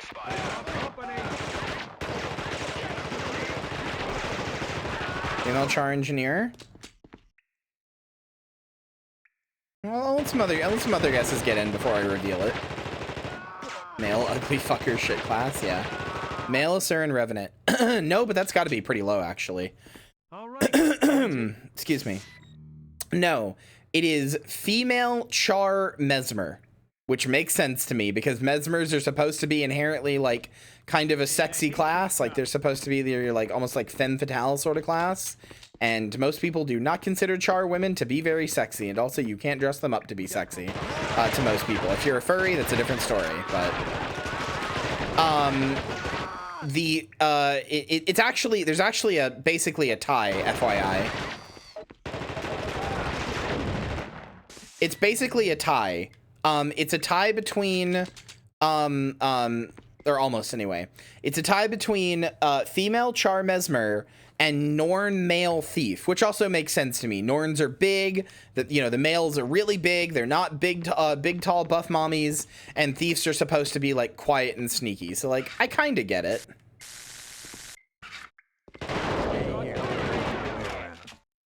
I get why from a roleplay perspective or like a class fantasy perspective, that doesn't exactly feel like a thing. Female Norn Thief, she's great, sure, but male Norn Thief is what I'm talking about. They're the ones that are very underplayed.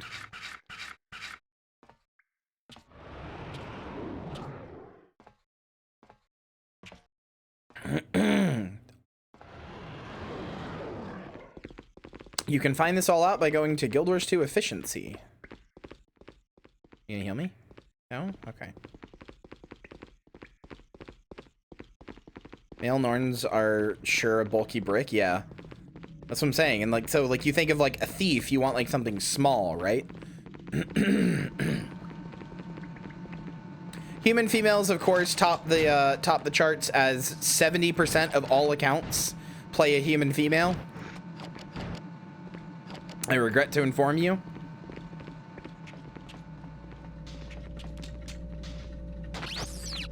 Not to say that I dislike human females or anything, but like 70%, there's 5 races, and it's 70% of you.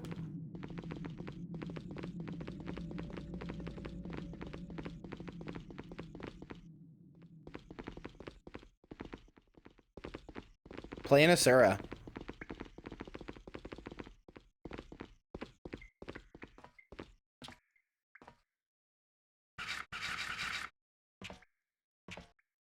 I mean, I have like I had at one point three human females, so like I'm part of the problem. But hold on, I'm gonna save state here because too many chances to die.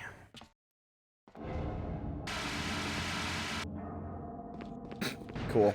If you stop that little bit of fire, it just doesn't continue. That's kind of nice. What even is this? High explosive grenade. I don't know what that means, but I guess we'll find out.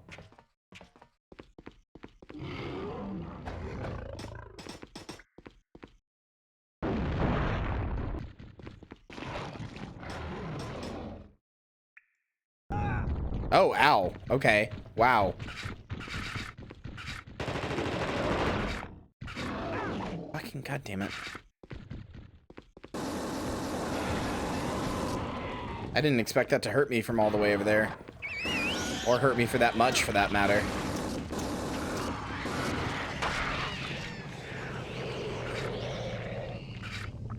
Wonder why there's such a gender disparity. People like looking at girls' butts. Not even trying to do the thing that like trans people say before they come out. We're like, oh, don't you want to stare at a man's ass? No, people just like to look at girls' butts. They either want to be a cute girl or they want to fuck the cute girl. But either way, there's a cute girl involved. I need an engineer.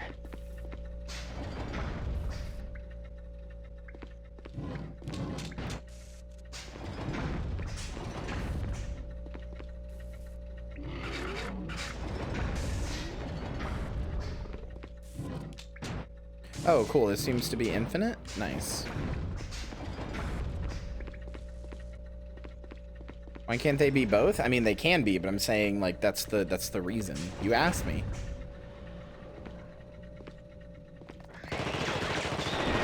Usually the overwhelming reason is one or the other, not both.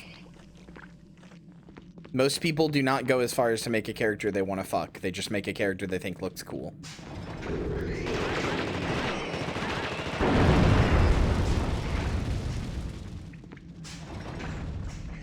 Games allow you to be a cute fat girl. World of Warcraft kind of does. Kind of, but you have to unlock it through a reputation grind. And even then, they're kind of like a played for jokes race.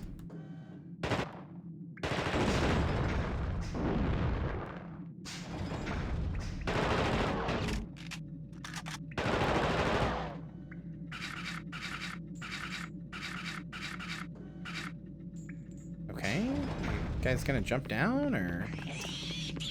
Yeah, I know you're in here.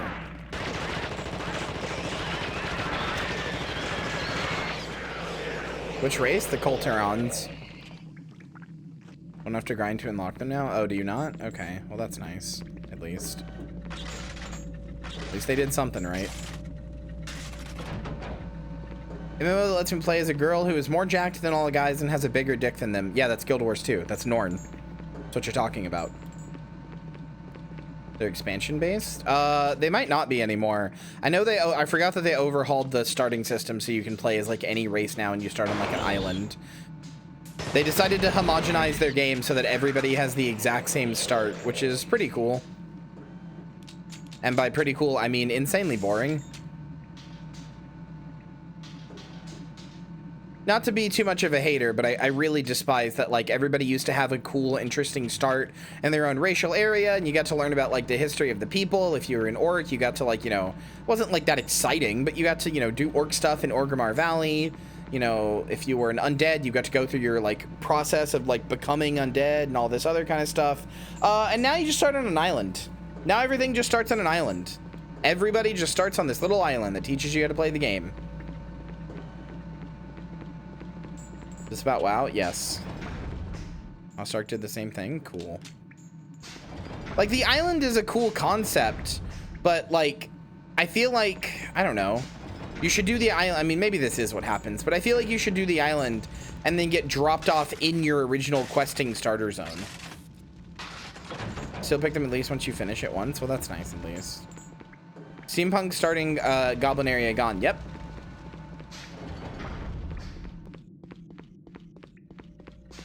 ESO also did this? I know. Fuck having cool and interesting, like, choices and reasons to choose your stuff. Like Guild Wars 2 lets you go to any of the racial starting zones and like, you know, do them as like content, right? And I appreciate that. I appreciate that, but at the same time, like, you know, it like at least that's more than like other games do, you know? Like at least Guild Wars 2 still has the like opening thing that's specific to your race, and the beginning of the personal story is like specific to your race.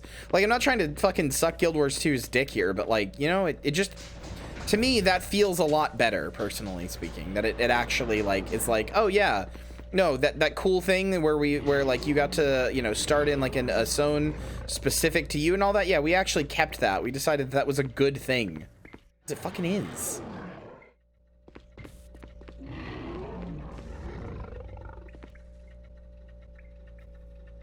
Well, I realize the time when I probably don't actually like MMOs in general. I'm not sure what you're talking about when you say have fun with it. But that's fair. Are you hungry now? Yes.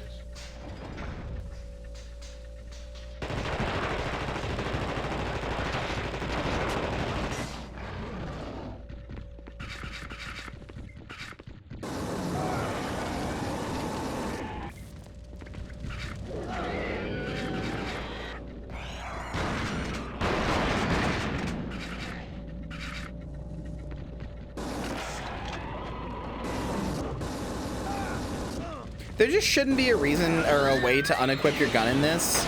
There's literally no reason I would ever want an unequipped gun, but like I have to scroll through a slot that is no gun every time.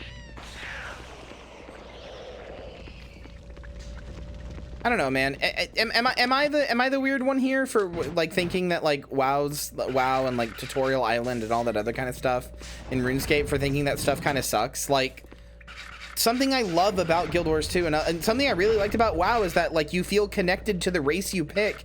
It's more than just like it's like more than just a choice of like, oh, what do I look like? You feel a little connected to it because you go through the area, like the starting area for that, you know, that game, for that like set of people, you know? Like it's like, oh, I feel like I know what the struggle of being an undead is like because I went through it, you know? I saw myself become undead. I saw other, like the undead starting area. I mean, everybody knows this, but the undead starting area in WoW is fucking great. It's really cool. Like you see other people turning undead, and you see other people who like don't actually handle it that well. And some of them even come back in like later, bigger quests that like everybody interacts with. But if you're an undead, you're like, oh shit, oh no, that's so sad. That's that one character who didn't handle it well, you know, like tried to kill herself because, you know, she's an undead and she's not okay with that. It's neat. It's cool. It makes it feel like the things that you do and the choices that you matter, even at character select, they actually matter. Being a human, or not a human, but being like a you know, like the race you pick actually matters and turns it into. Oh, I could have. Okay, I'm stupid. And then I would have had to put out the fires. Yeah, the lack of like additional character incentive is one of the things I don't like about Final Fantasy 14. Don't get me wrong, I love FF14, but like, you know. And to some degree there's some usefulness to not having multiple characters and not like being incentivized for that, but like I'm somebody who likes making multiple characters. I like having alts, but like a lot of things in Final Fantasy 14 really disincentivize that.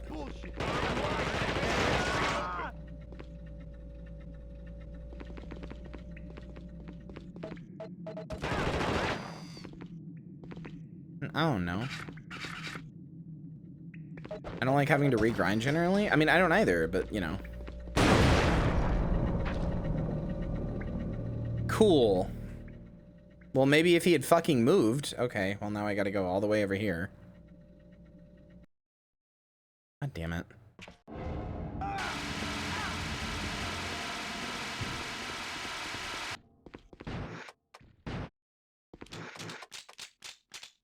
Should have just done this all my own damn self. What do you want for dinner? I'm okay with whatever. Whatever you feel like cooking.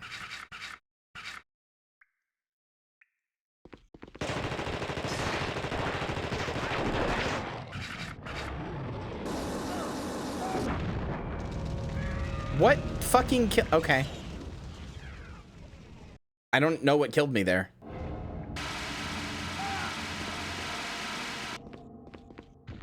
Burned yourself to death? I don't think so, because when it's something exploded. When you burn yourself to death, you can like see it happen. Like your health goes down slowly, or well, not slowly, but pretty quickly, but still. You can see it going down.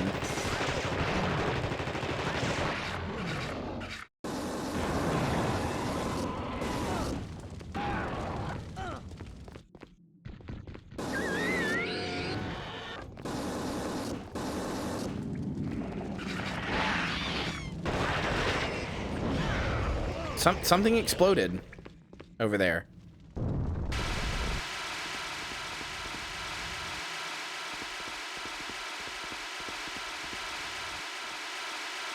Something about this makes something explode.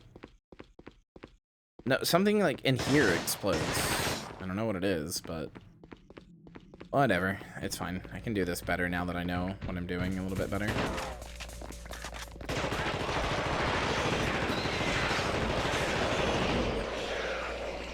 Like this. Okay, I guess I have to turn on some other things first. I don't know. Oh, you know, I did save actually after I killed that stuff, but whatever. Oh, no, not whatever. I don't know why I'm doing this. I saved right here, 237.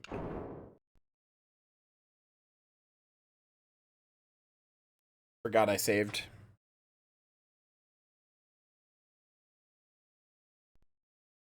I can't have too much of this game left, I think.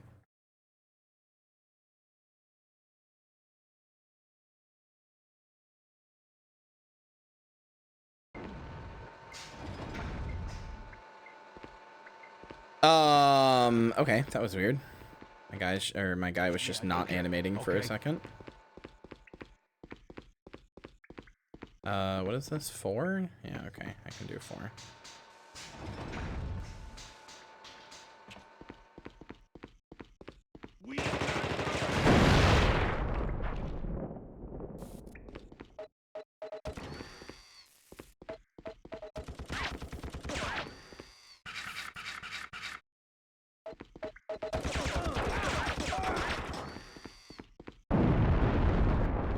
Can you heal me, please?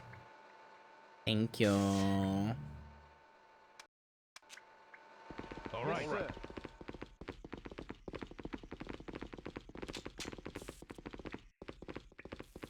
I need an engineer.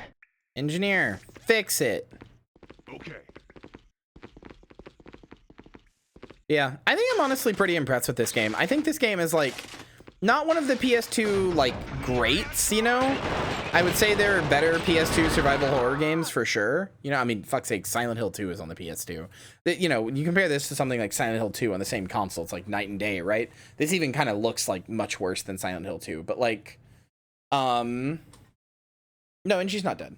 But like, you know, despite the fact that it's kind of, you know, dated looking and stuff like that, I think this is pretty good. I think if you like, oh, escape. Yeah, I've definitely got to be near the end.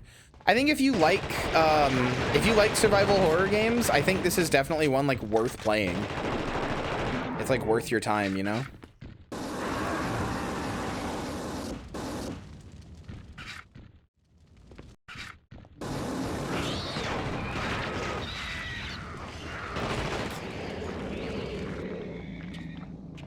I don't even think you have to be like a The Thing super fan. Okay. Ow. All right. Okay, note to self, immediately pull out your fucking thing. You like game? Yeah. I don't even think you have to be like a super fan of The Thing. I think you can just be like, yeah, this is pretty good. It's giving me Half-Life 1 and Dead Aim vibes. That's how I mostly feel about it.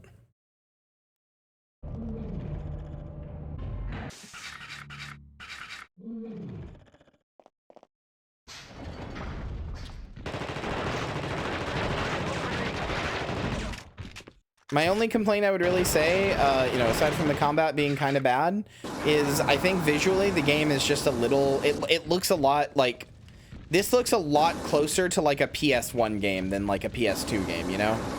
Maybe I've just played a lot of high fidelity PS2 games, but like, this is erring on the side of really low fidelity even for the PS2.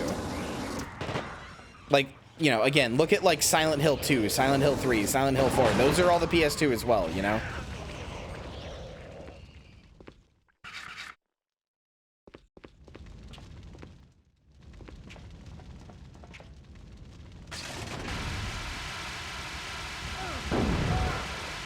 Okay. Making Maki Chibi? I figured.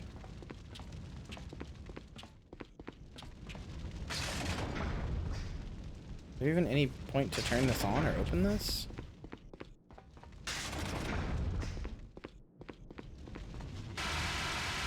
Also, hi, Jinko. Okay. No?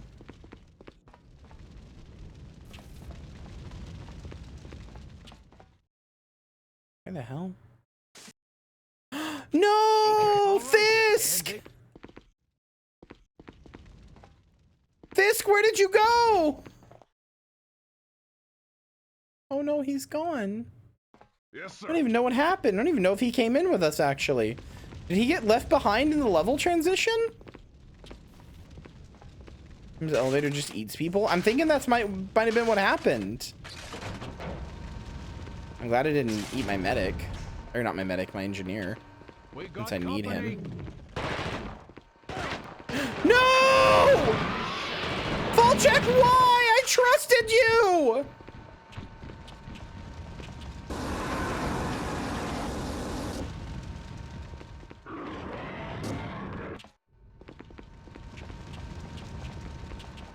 It's just me and you now, Dixon. It's just me and you, Dixon.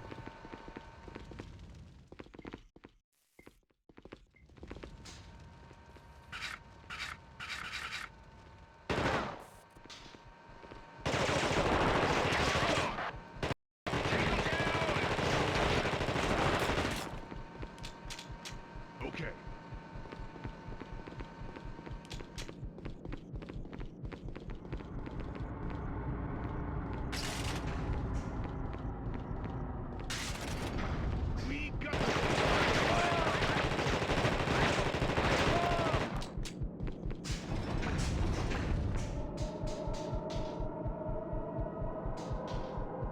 Dixon, you can't just stop like that. You scare me. Fuck! Orange has Ow. just Hi, resubscribed Orange. for 11 months. Wow, almost a year. That's insane. Yeah, almost a year. God Hope dang. you're doing well, area. I am doing Less well. than Hope you're 3. doing well as well. Thanks for being here. I guess there was a laser there. There's a trip mine there, and I didn't see it.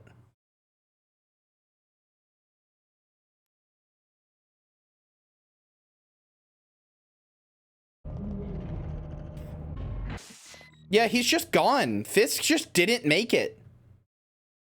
Oh, poor Fisk. He just didn't make it.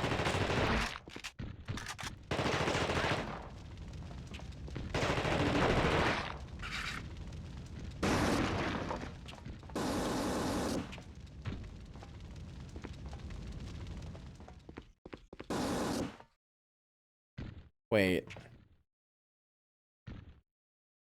Is it trapped in there? Hold on.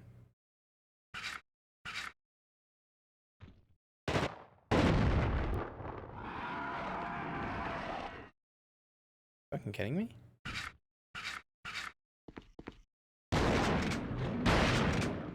That was the wrong weapon.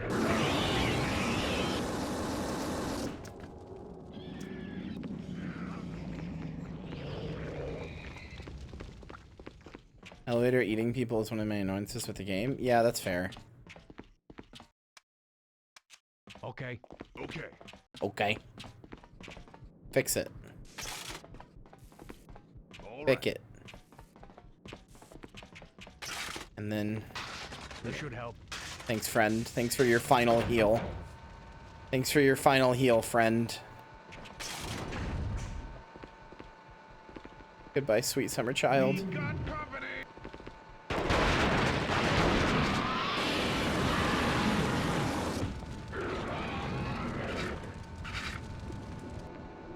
My sweet friend. Everyone I know goes away in the end, and you you could have it all. My empire of dirt.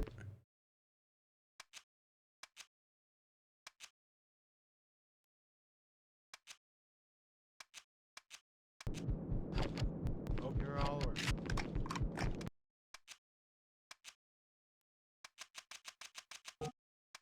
Wow, Lavelle is hard to make like you. All right. Motherfucker will not like me no matter how hard I try. Brother, I am trying. Yes, sir. These, like, army enemies really serve Half-Life 1 vibes to me. Is that the song from the Rick and Morty finale? Did Rick and Morty have a finale? Is it over? Also, I don't know. It's Johnny Cash is hurt. Yes, sir. Season finale? I have not watched Rick and Morty in a long time. Last time I watched it was, well, I guess not a long time. It was like the beginning of this year, but Johnny Cash is hurt. Listen, Trent Reznor said he did the song better than he did, and he likes his version more. As far as I'm concerned, it's Johnny Cash's hurt. It's not Trent Reznor's hurt. It's not Nine Inch Nails' hurt. It's Johnny Cash's. Trent Reznor, the guy who makes some of the best music on the fucking planet, is like, no, Cash did it better than me. That's his song now. Giant incest space baby named Naruto? Yeah, that did happen.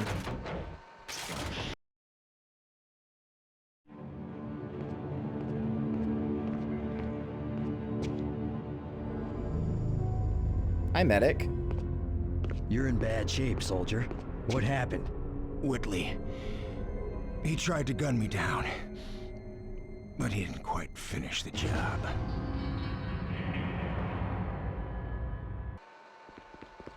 Okay.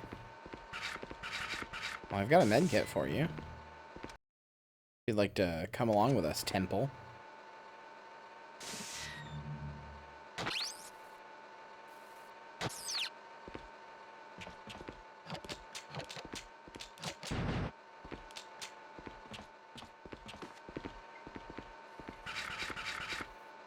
Thing just wants a proper huge ass and will keep infecting humans until its cheeks clap, if only.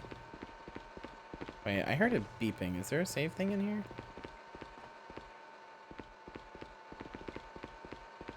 I'm hearing beeping like there's a save thing, but I do not see a save thing. Ow? Well, that just isn't worth using.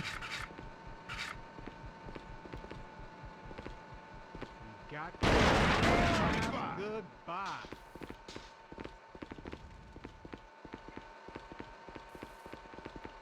Well, come with us, friend. Okay. All right. He got turned inside out. Can I get you to heal me, friend? This should help.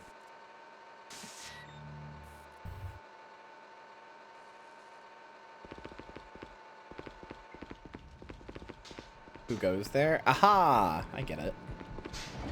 +2 reference.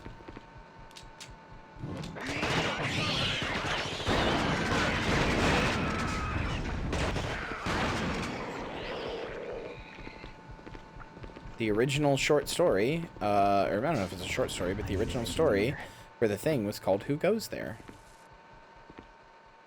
Okay.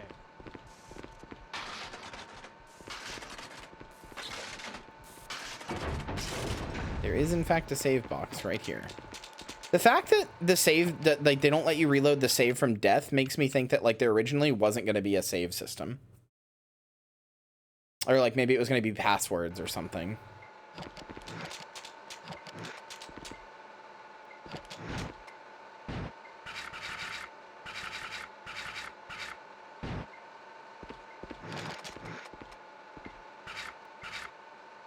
Here, you know what? I honestly fucking hate this thing. Here. There you go. Temple, you're allowed to have the rifle because using it in this combat system fucking stinks. It's much more preferable to just use your auto aim.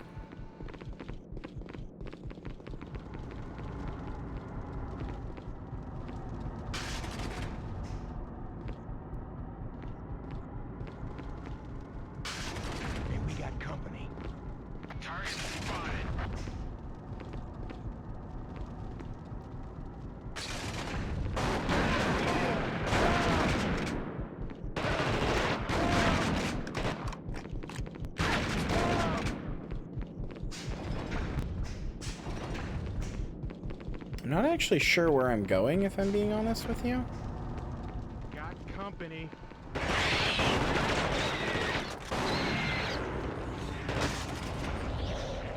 Nope, don't want that.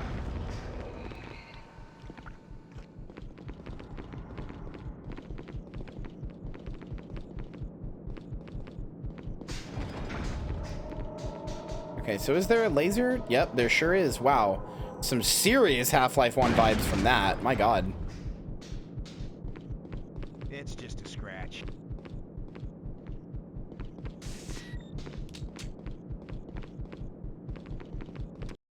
Everybody okay? Everybody's okay. Sound the alarm!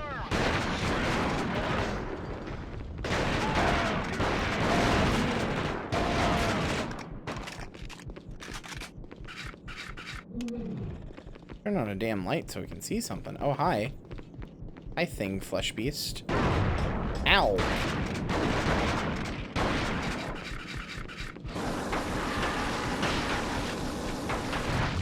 What? Okay. No, I didn't mean to restart level. Fuck.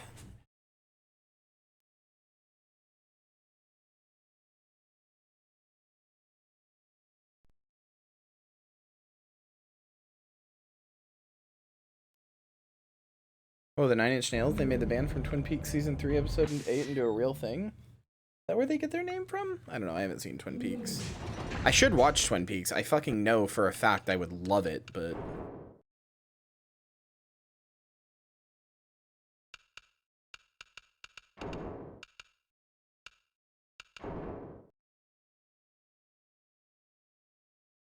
No, they're just in that episode? Like, as themselves, or what?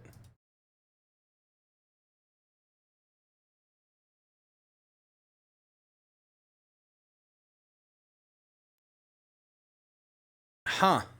Well, alright then. I guess, guess David Fincher just really likes, it's not David Fincher, is it? Like, who makes Twin Peaks? Is it David Fincher?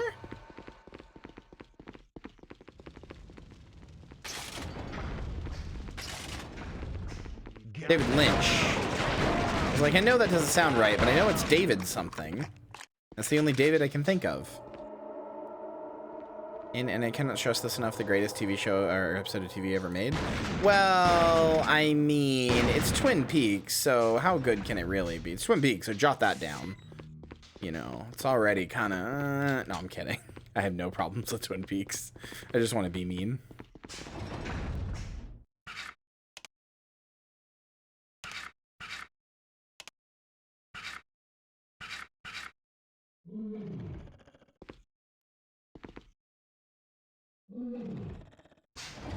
I just like being mean to Hannah. I'm a bitch bastard like that. So if you shoot these grenades... yeah, they actually do explode. That's pretty cool.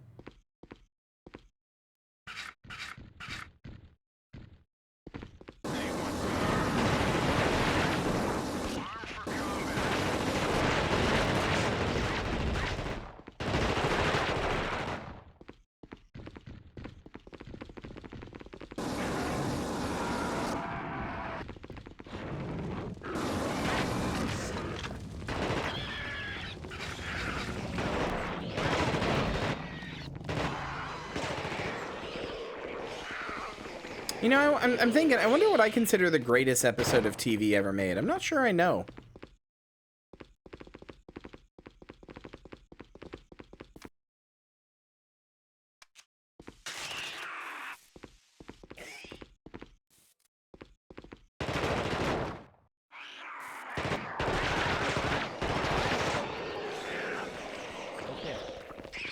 I don't think that would be it. I'm gonna be honest with you.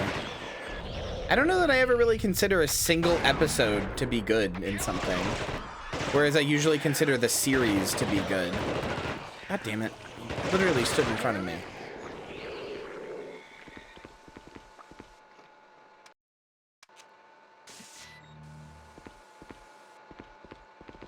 Hey, we got company. Literally, where are you coming from? I killed the spawners. Oh my god, no, there's another one.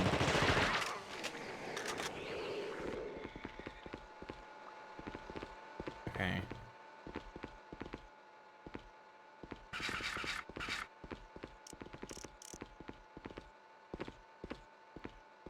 Hi. We've got company.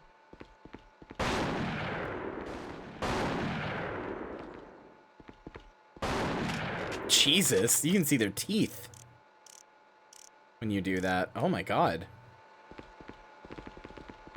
We've got company. Where's my weapon?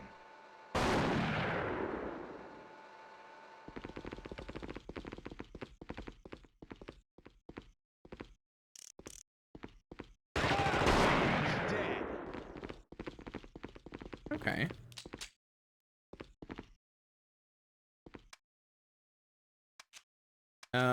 Here, friend. You can now have this rifle. Now that I'm done using it, you're allowed to have it. Okay. One Piece episode 37. You're clearly wrong. All of you. Okay. Greatest piece of television ever made was Penny and Stocking. All of it as one single thing. It's all one episode. It's all very good.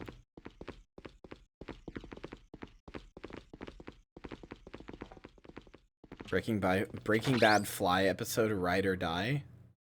The Fly episode is pretty funny. I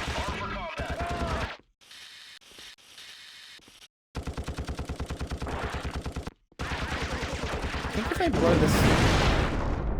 Okay. I was gonna say, if I think if I blow that up, I'm gonna lose some people or I'm gonna die, but neither of those things happened.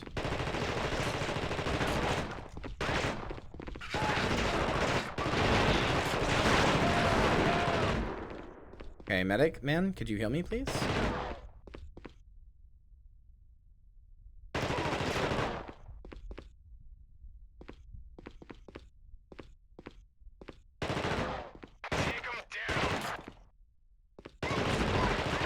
God, please. Okay. Mr. Medic Man, please. It's just a scratch.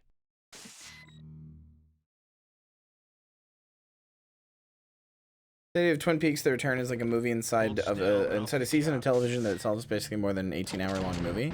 I don't know what that's supposed to mean. All right. I apologize if I'm just being stupid, but I don't know what that's really supposed to mean.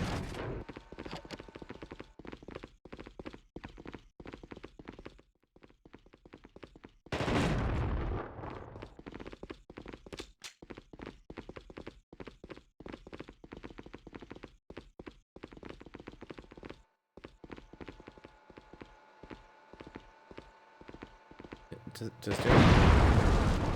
Well, we just lost a guy from me doing that. Coolio. Didn't have to lose that guy, but we did.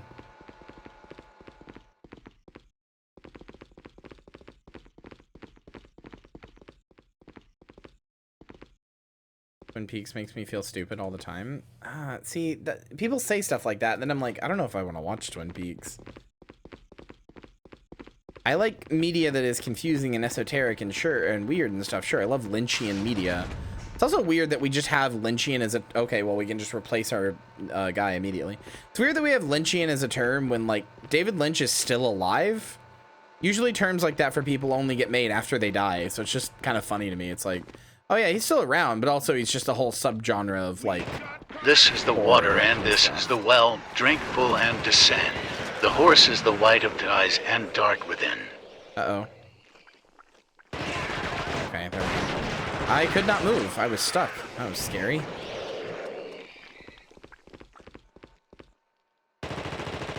No, I can't break that. Anyway, I like esoteric and weird media, and I like Lynchian media, but I don't like media that makes me feel stupid. That actually very severely gets under my skin. I already feel dumb enough on my own all the time. I don't need a piece of media to help me with that. Maybe that's just me being a baby about it, but I don't know.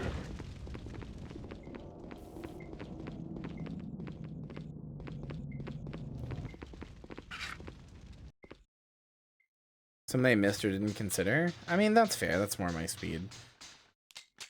I don't know. People do this with all David Lynch stuff, so it's not just a unique thing to this. But people describe Twin Peaks in sort of the most annoying way possible sometimes, where they're basically like, you'll never understand any of it, don't even bother. It's like, okay, well then why am I even fucking watching? Like, oh, it's always going to be confusing, none of it ever has anything, there's no point even trying. That's the best part of it. It's like, okay, well why am I watching then? You know, I like to comprehend the media that I watch. I don't know.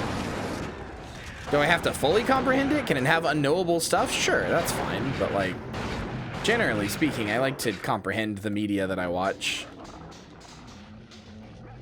I like to watch it and not feel like I've wasted my time because it's so esoteric and so weird that there's no way to just get anything out of it. I know, and I figure that's the case, but people just talk about Twin Peaks in a very annoying way, which is part of the reason that I've never watched it.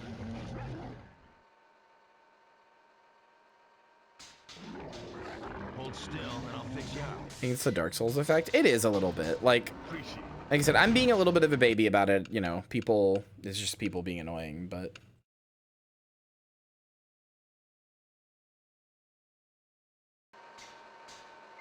In the game, the companions filled with the character, now just this. I know. I miss my boy Pace.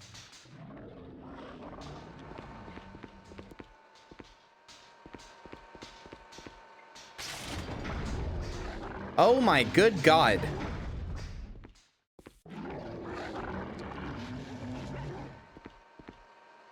Well, there was a grenade launcher with fire grenades in there that I did not grab. And I'm regretting that immensely. Okay, well.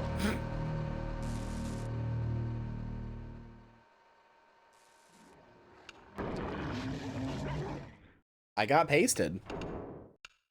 Good thing I just saved. I've been turned off of a lot of stuff because the people trying to get me into it were also kind of annoying about it. Yeah.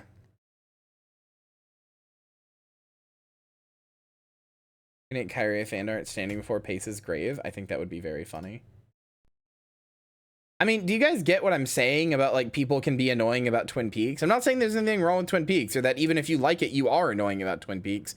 It's just generally speaking, people can be annoying about it where they act like it's like, it's this like impossible to understand thing and that like there's no point even bothering trying to understand it. But that's what makes it so weird and cool, man. And I'm like, all right. I just don't want to bother then. Like, congrats, you've made it sound incredibly unfun to watch.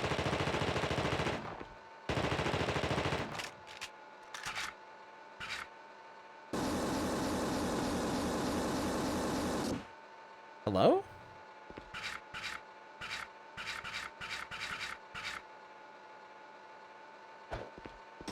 Okay.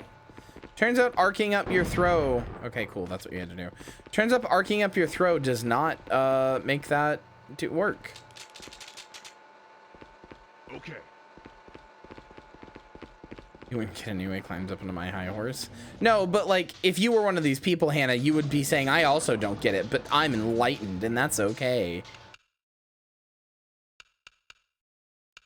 Hey, whenever someone says, here's something without context, don't ask for any go see play the thing, expect me to want to know more. Yeah. I kind of have that feeling with stuff like Undertale, too. Like, whenever, like, I've talked about this before, but whenever everybody was like, oh, you have to play Undertale, but I can't tell you anything about it. I'm like, okay, cool. So I just know what it's about then now. Like, you've told me, you've made it, like, clear. Like, oh, it's gonna be cutesy. Like, you know, I see it and it's all cutesy, but I can't know anything about it. Well, I guess something fucked up must happen. Like, congrats, you've made it incredibly obvious. Oh, the flower's being a little mean and weird. Ooh, I wonder what that could be. You know what I just realized it is? It just hit me what it is, chat. It just hit me. It's that I have media literacy and so many other people don't. So they go in and those warnings don't do anything for them. They don't get it. They're like, well, he said it's weird, but how is it weird? But like, I have media literacy. So they say it's weird. I'm like, oh, so it's weird like this, right? If you don't have media literacy, just being told something is weird isn't gonna like do anything to you. I'm the greatest gamer to ever live, by the way.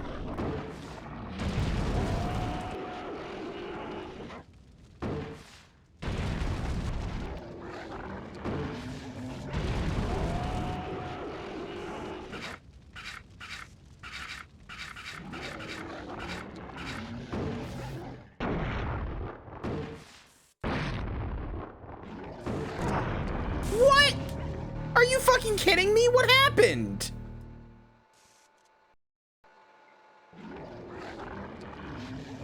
I mean, I still played and enjoyed Undertale. It's just, you know.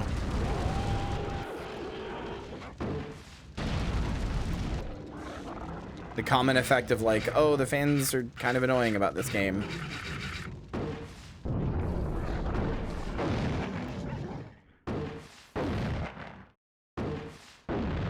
Yeah, Doki Doki also did not work for me.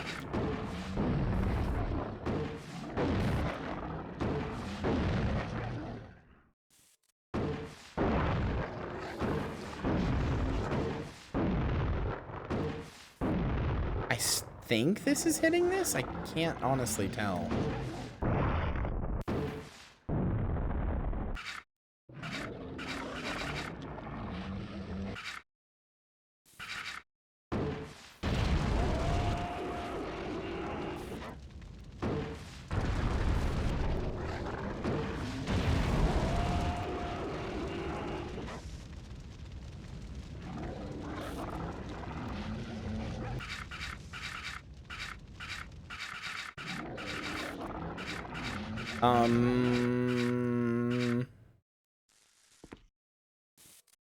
Power.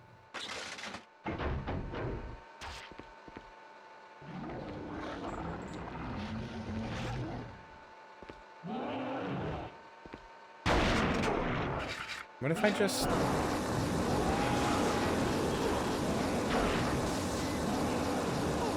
Can I just...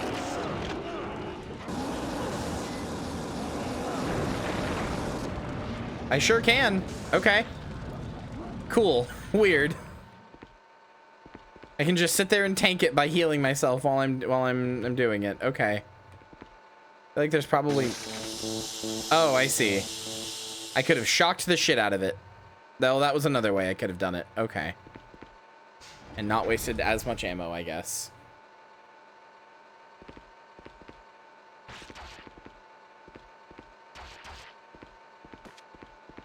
I don't mind being told, hey, check this out, and here's why. Wow, that is not... I don't mind being told, like, hey, check this out, it's free, you can beat it in an evening. Like, that's fine, Hannah. What you just described to me, that's fine. I don't mind being told, like, spoiled about it, or not told about a game that way. What I hate, and I've talked about this ad nauseum before, like, this is not a new discussion. What I hate, and maybe this is just a me thing, but what I hate more than anything is, like, okay...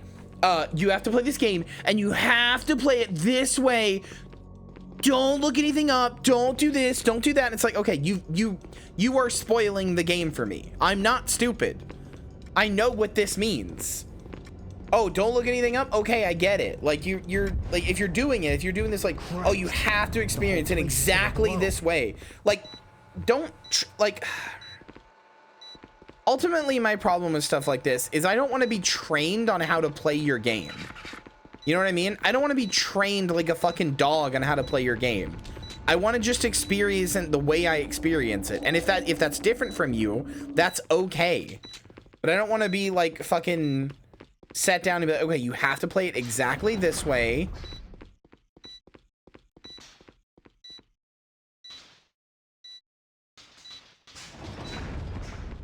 I'm dead. Probably.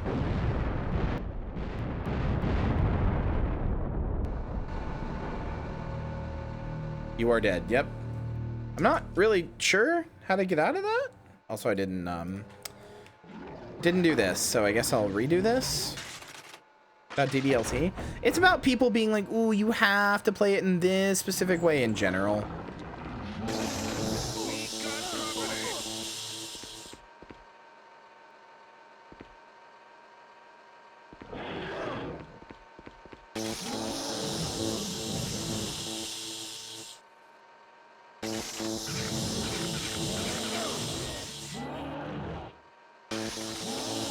Is this even killing it?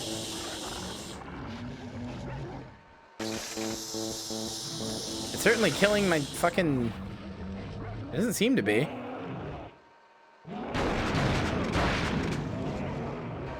Okay, yeah, that didn't seem to do anything.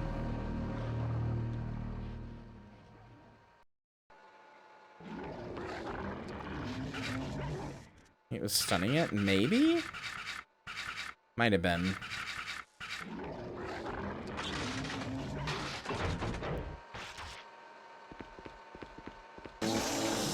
See, I haven't played Deltarune because, like, no offense to Toby Fox, but I'm kind of tired of... I'm tired of just, like, you know, I'm not saying that there's anything wrong with those games, but I'm just kind of tired of his, like, style of telling stories and making games and stuff. It just didn't interest me. I look at it and I'm like, this is just kind of Undertale again. I'm not really all that excited. It's not literally Undertale, like it's not literally the exact same game again, but it's similar enough in some ways that I'm just like, eh. I'll get to it when I get to it, but it's not really for me.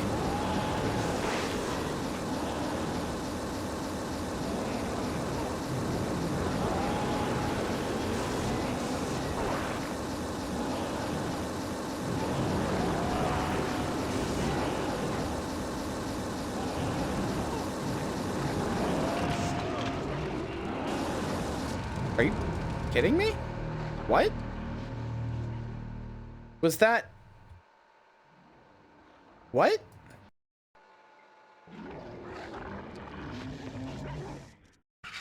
Okay.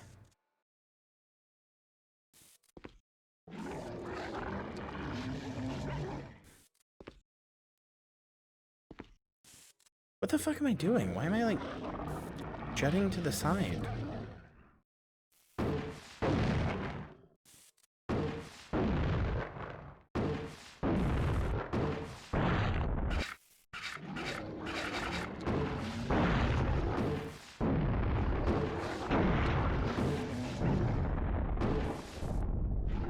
I like a lot of Toby Fox's work. I don't really have that much bad to say about Toby Fox's work, per se. It's just like...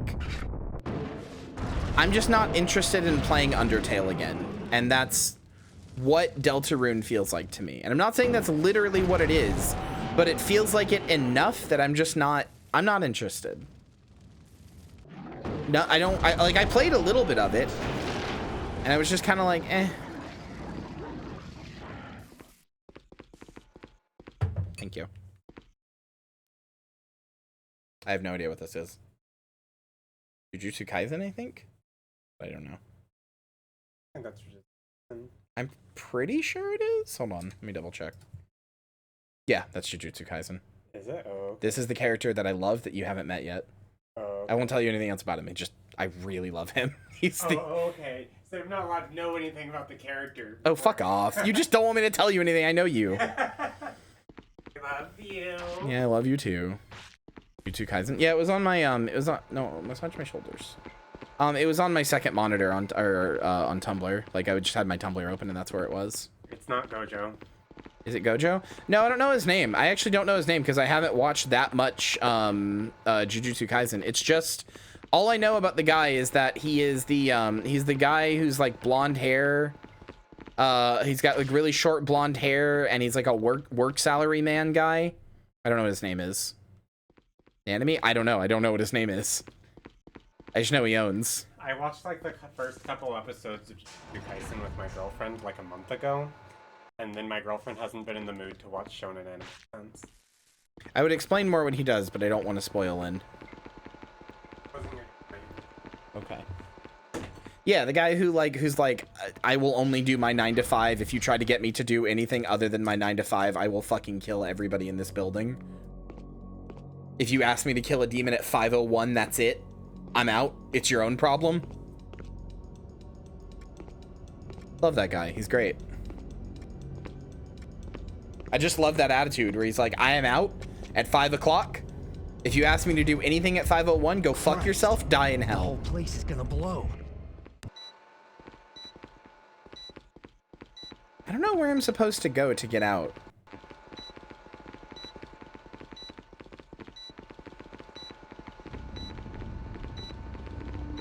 Because it doesn't seem to give me enough time. The elevator? Okay, that's what I thought. But it doesn't seem to give me enough time.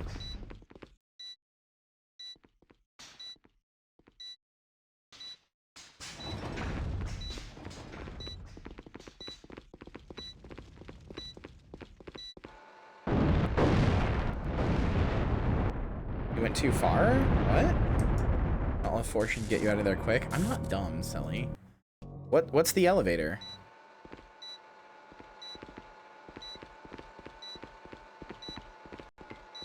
Shows you where you need to go? I thought that's where I was going. Up here? No?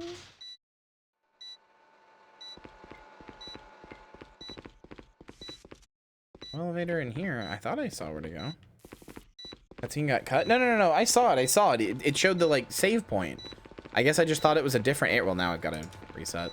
I thought it was a different area, I guess. Yeah, his name is Nanami. Well, he owns. Nanami is good.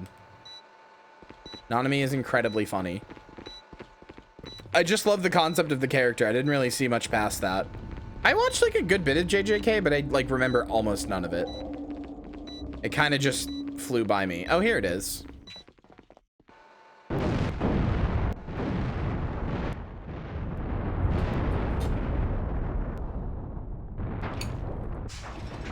Oh, bye. Bye, guys. I guess I leave them to die.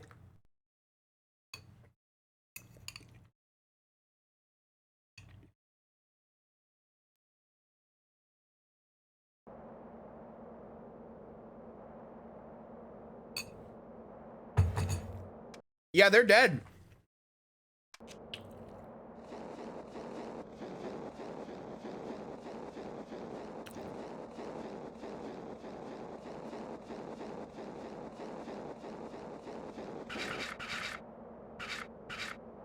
John McAmerica Face will not hold the door for you. Do not ask him to.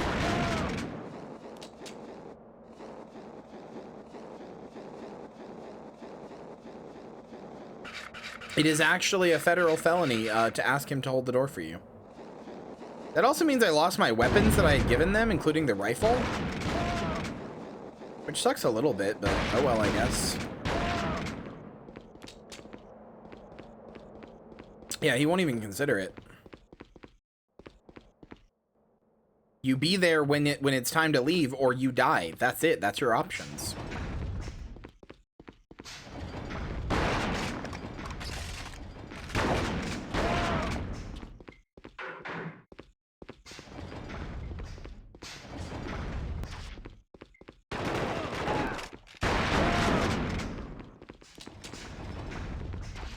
Target spotted.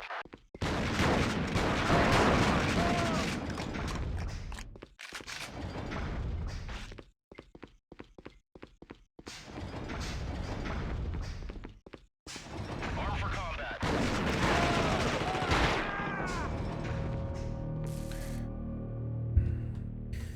One hand, the playthrough I pulled up has 1 hour, 20 minutes left at this point in the game. On the other hand, it seems like I know exactly where to go at all times, so just go to objective without retries. Oh, good.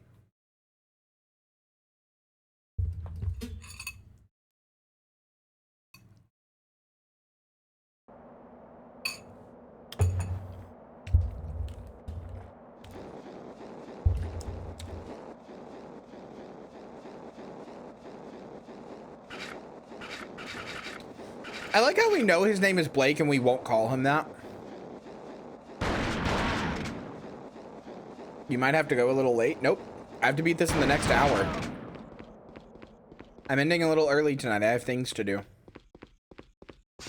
Name isn't John? No, it's Blake.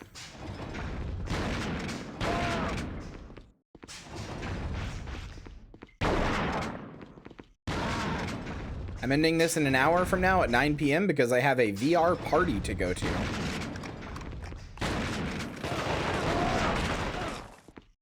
I mean, if I don't beat it, then I don't beat it.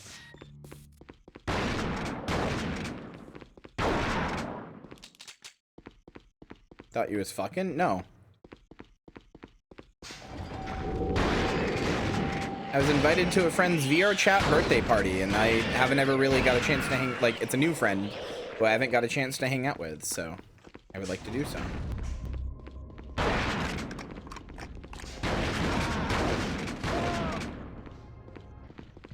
Target spotted.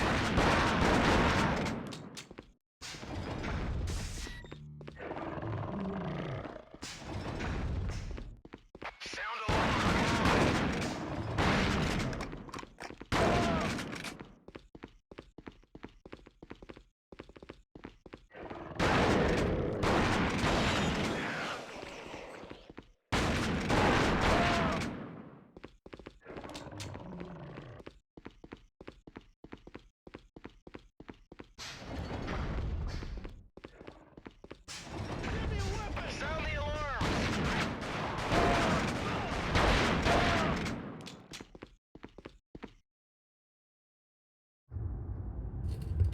You from that bogus research team Whitley sent in? Yeah. And your ass says thanks for being saved. Sorry. Good cutscene. Thanks for the rescue. Those troopers are everywhere. You the reason they're here? Maybe. But they're taking that cargo awfully seriously. Who's the cargo for? I don't know, but it sure ain't the Red Cross. If Whitley's behind this, that cargo's gotta be destroyed.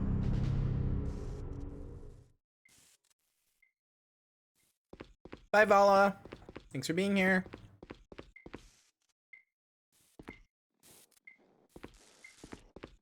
Collect C4 0 out of 4. Okay. I need an engineer. Yeah, so come on. Oh my god, Powell. There. Appreciate the help, Captain. Yes, sir!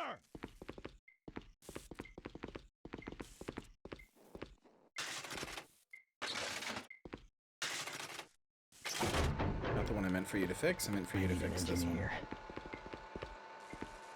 Okay. I'm not really sure what that does. Fix that?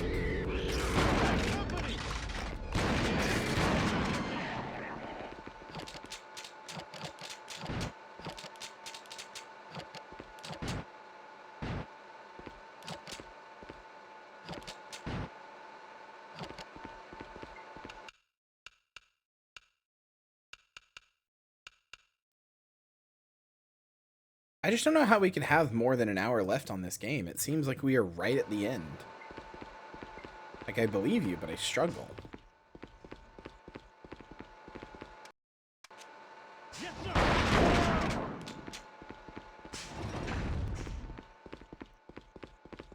How could there be more than an hour? What else is there to fucking do?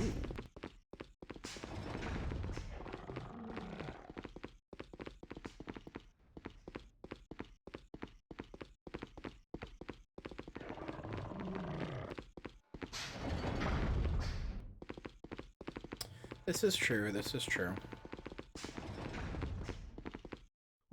Gotta do the Zen portion on the thing homeworld or something. It does kind of feel like that's coming up, doesn't it? Game does feel very Half-Life 1 in so many ways that it does kind of feel like that's coming up. I mean, we already got head crabs. In this case, they're more head than crab, but you know.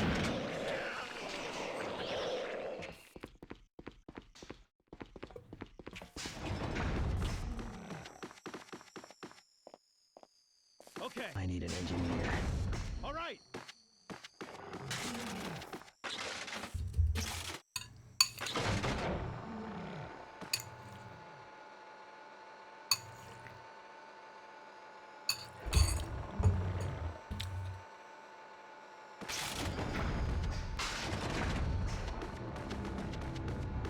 Yeah, I'm playing as a guy named Gordon. That's the biggest tell.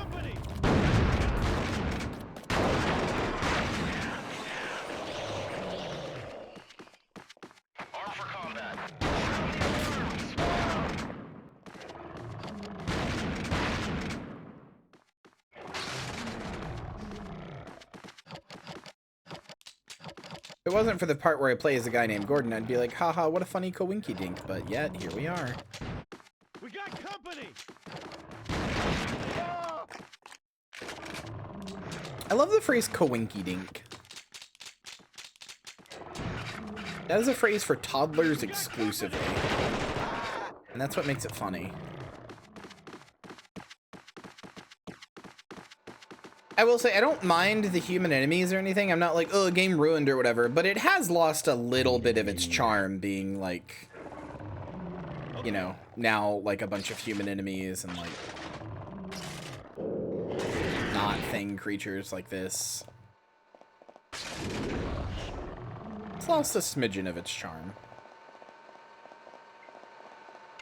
Yeah, I think the human enemies, when you kill them, should just have a chance to become Thing Beast.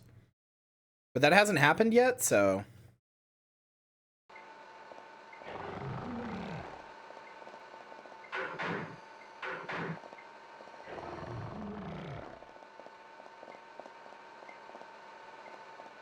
Fight both at once and maybe they're hostile to each other. Well, actually, you can do that. You can unleash the thing beast and they are hostile to the guys. So, like, that is a thing. That part is in the game, which is kind of cool.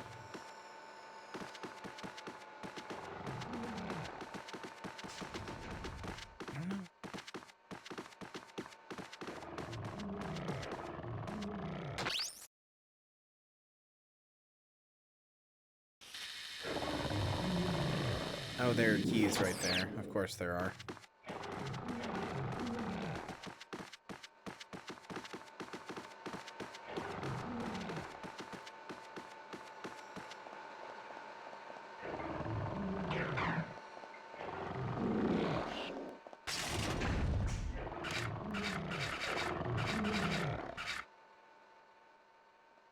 Hold on. I'm gonna save state this.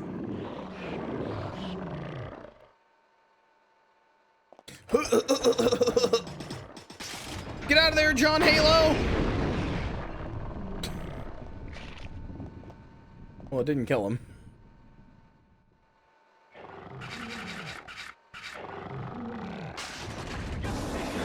I say it should die like immediately though.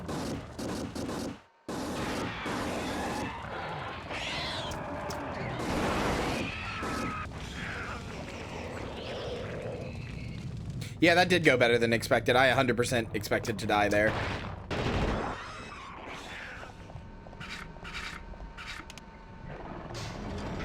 Whoa, okay.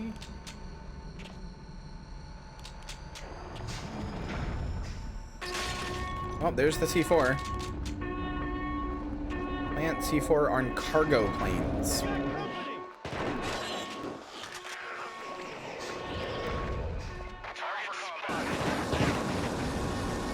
You gotta be planting C4 on cargo planes if you think we're fucking.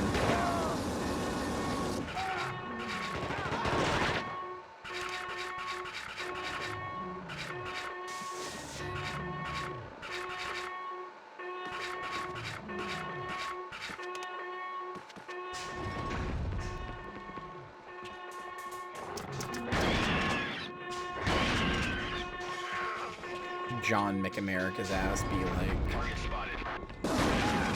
Oh, these guys have flamethrowers. Feels like it's skirting Twitch TOS to say.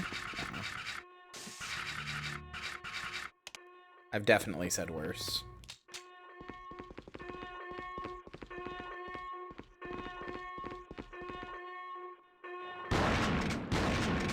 I like how all the windows are just fake.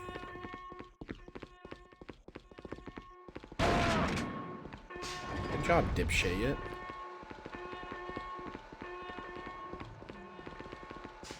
Brother, I do not know where the cargo planes would be. We got company.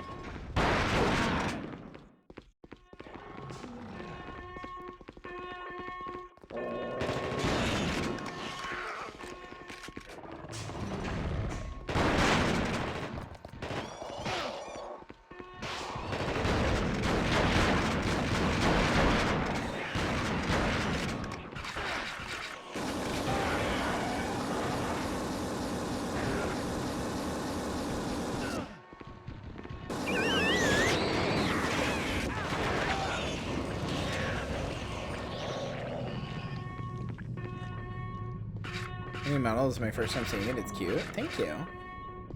It is a revamp of my 3D model.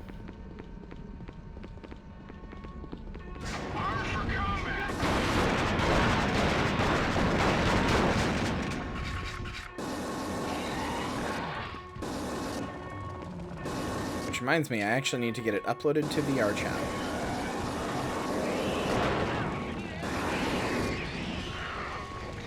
That's not too hard to do.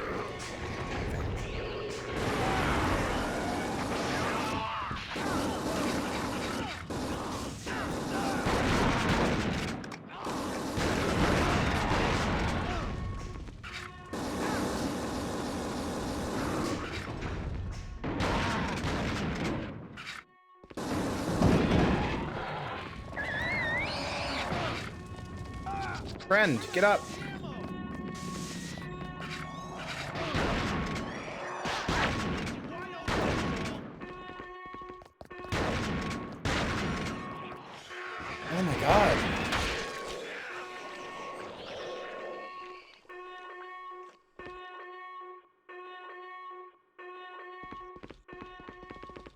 Wham.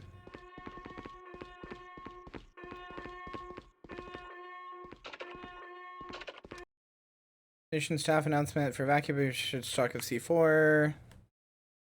Okay, cool. Just telling me that there is C4. But I figured that out all on my own. I need an engineer. Oh wow, if you had died there, that would have been game over for me. That would have been really annoying. I'm in a safe state. You got really close to dying there. Okay.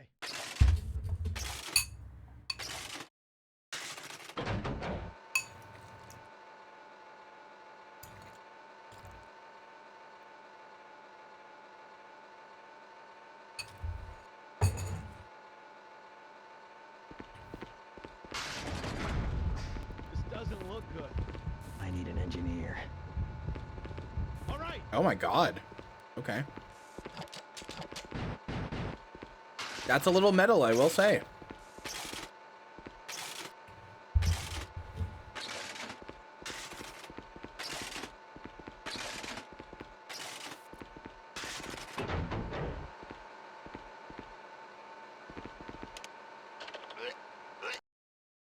Lock the grenade launcher. Consignment of ammo in my office. Code 2622. They'll trigger happy men around here. Alright, cool.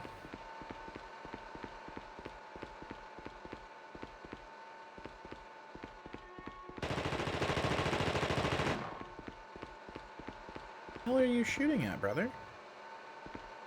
Oh, he's totally lost it.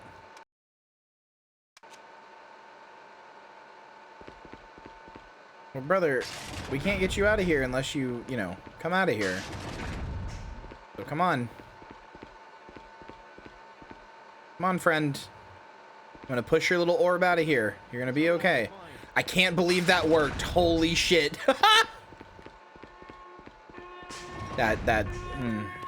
Okay. Video games.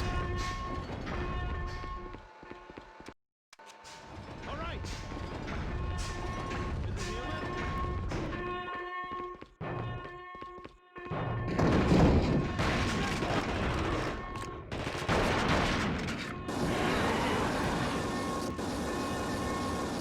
I simply know how video games work too well.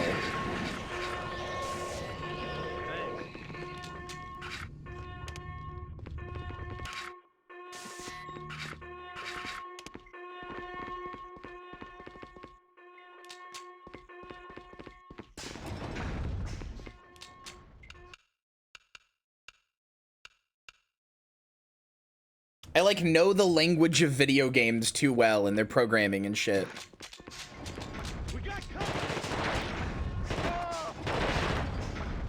Chad, I can't stop thinking about that game idea that I had today that I talked about in the Discord while we were watching movies. It's not like that revolutionary of a game idea or anything, but it just sounds like a fun way to spend my free time when I fucking have any. To learn how to use Unity, since I would like to learn how to use it, since it's like, a thing. And since not Unity, Godot rather, because Unity sucks. It just sounds fun.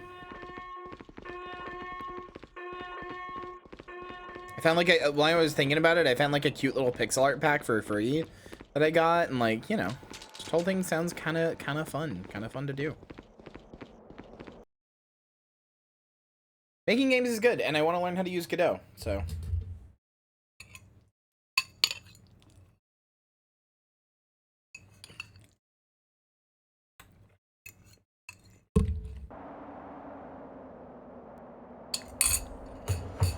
Okay.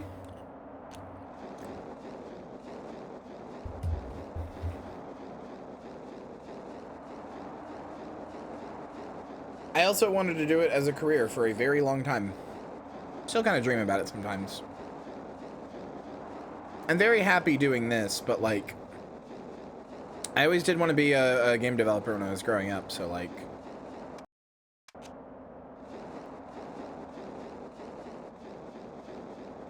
His ass is not following me. You're just standing out here in freezing cold temperatures, dying. What are you, stupid? Okay.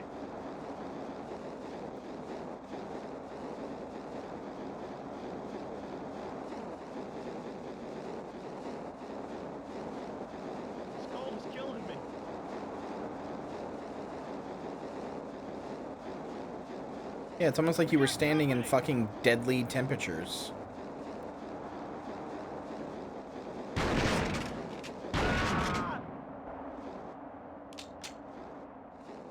Is that the one cargo plane? I don't put 2 on each plane. I guess putting it in the front wheel well, and then when it takes off, it'll like blow off the front of the plane, is a pretty surefire way to bring a plane down.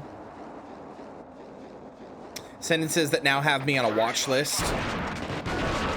FBI guy listening through my microphone, I'm talking purely about the video game The Thing, released in 2002 by Black Isle Entertainment or whatever, whoever the fuck made it. I promise I am not going to commit a terroristic threat against the United States of America.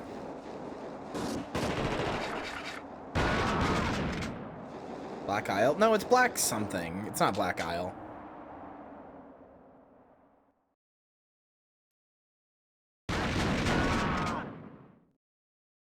All I know is that I because of the talks against Activision and like the video game strike and stuff, I almost took this off of the list of games we were playing this month.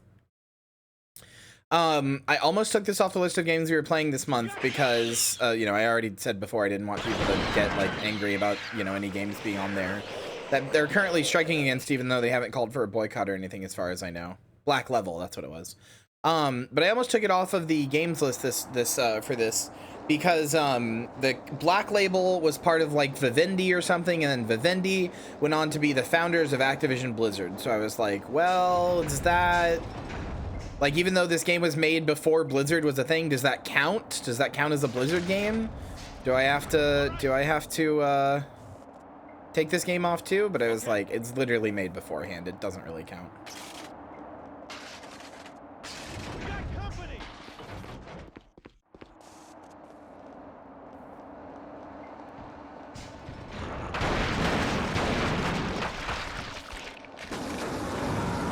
Off now. I mean, they're still Activision. They still exist.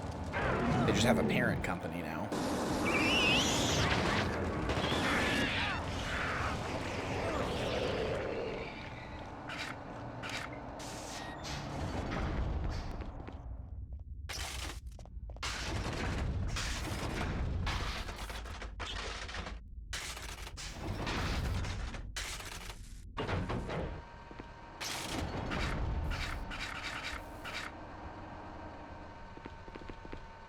I know. I'm very aware of that. Trust me. That doesn't mean people won't still kind of be mean about it and be like, oh, I can't believe Kyrie is playing a game by people who might be boycotted by the strike. Maybe.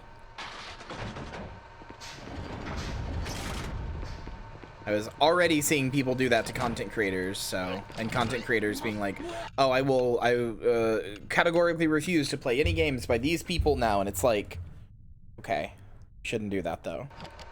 Not until the strike organizers ask you to. That can actually hurt the strike overall.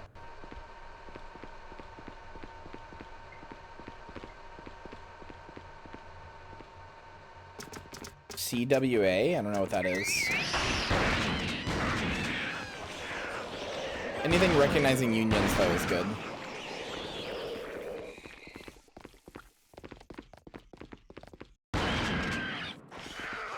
Communication Workers of America? Is that, like, for call centers and stuff?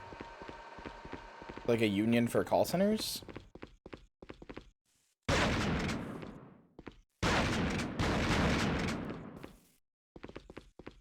Get me a weapon.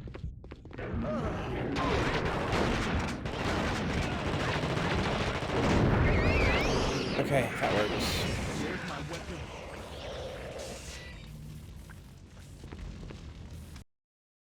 All right. Yes, sir. Broad union for anyone in digital technologies? Oh, okay. Hold on, save state.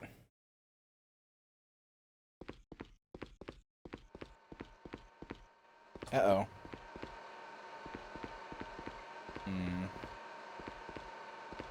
Controller was doing some weird stuff there again.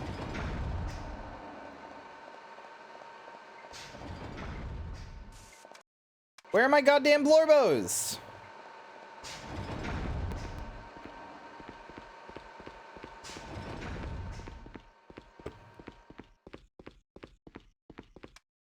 All right. I hate this place. In my pussy? We'll pop them out. Pop those little bitches out of there. They said they felt safe in there. What? They don't feel safe with me? What? You want custody now? Is that it? Is this a ploy?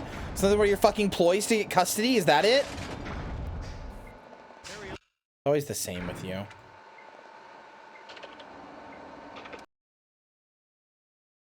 When troops arrived, I saw Reed getting taken away, so I locked myself in here with the new guy. He's starting to act strangely and tried to attack me. In defense, I shot him dead. I think he might have caught something from the creature. I can hear outside the door. His body hasn't stopped twitching since yesterday. For fuck's sake, this again.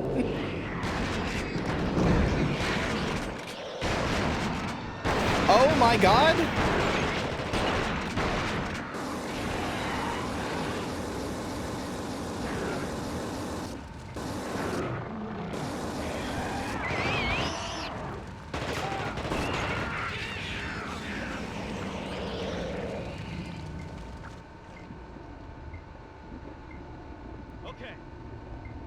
This should help.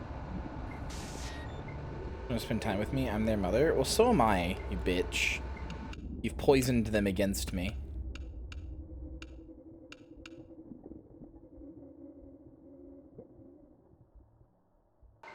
That would be nice.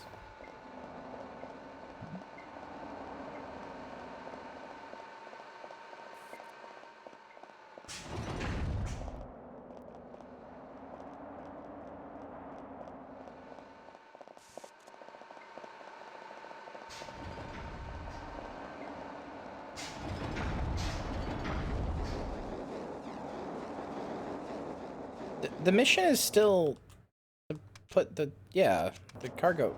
I have to get through this fucking base. How do I do that? And I guess it's over here.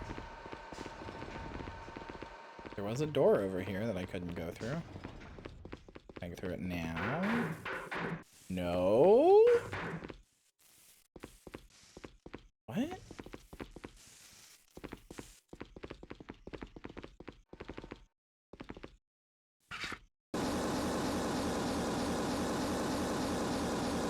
Yeah, that's not doing anything.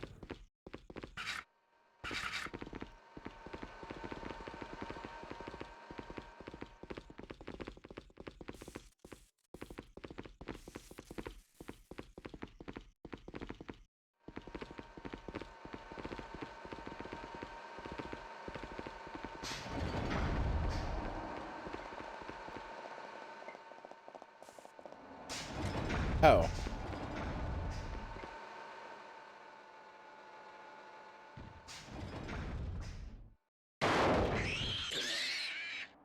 Thank God something popped out. The repetitiveness of those stairs is starting to make me go insane. Also, chat. Uh-oh. What is happening with my controller? Why is it? That was scary. We're gonna die here. What was I saying? Oh yeah, chat. Last night I was watching The Walking Dead, and I was watching an episode that was like pretty squarely about the older guy, Herschel, the guy from the farm, and I was like, God, I love him. He's so good. Posted about it on Tumblr. 3 episodes later, he fucking died. So angry. I was so angry. This is just too much. I figured he would. Nobody gets to live in that show because it's a fucking miserable show. Parentheses positive. But I was so fucking mad. Herschel the Walking Dead was my favorite.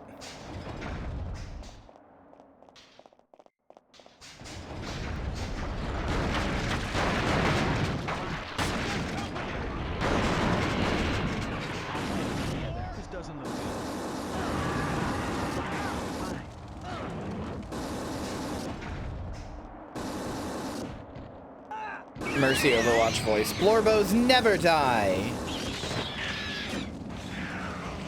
You near where I dropped off? I mean, I will say, the show has not gotten bad yet.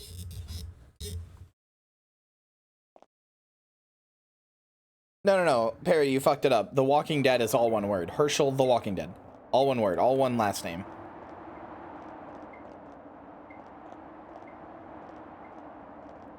Yet? Well, I mean, I did say yet. I did in fact say that phrase, yes. We're gonna die here. We're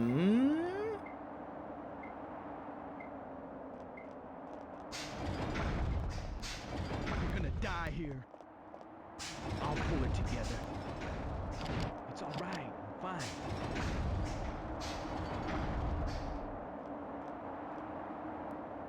All right, Ninita.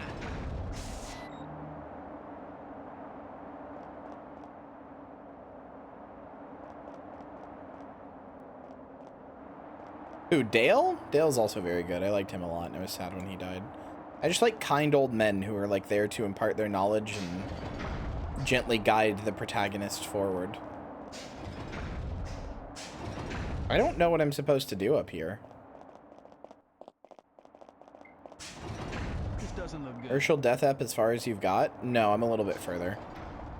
I got to the one where Chandler Riggs is yelling, fucking Carl is yelling at his dad. I'm okay. A little bit further than that, even one where Michonne is having a flashback. The problem is I binged the episodes, so because they start almost immediately where the last one left off, they kind of binge together. It's hard to know when one's over in my head. All right. I'm okay. Okay, rather than telling me you're okay repeatedly, how the fuck what do I do? I don't understand. I don't comprehend.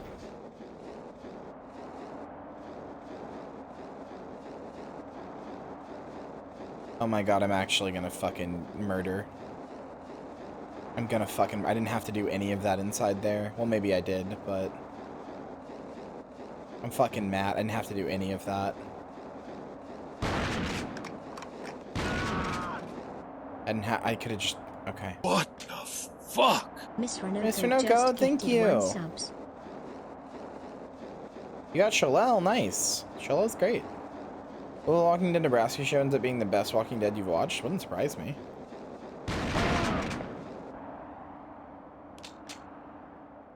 Find sniper spot to shoot C4. I don't have a sniper rifle, though. Okay. Well, I mean, I did that part already. Or are we gifting subs? I mean, you can. You can also buy packs. It gives me more money. What the fuck? Ah! Just gifted 1 subs. Wait, what's this from? What's this from? What are you doing?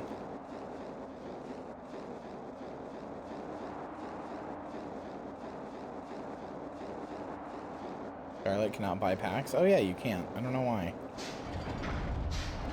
Do you live in the US, Charlotte? Oh yeah, it's your bank.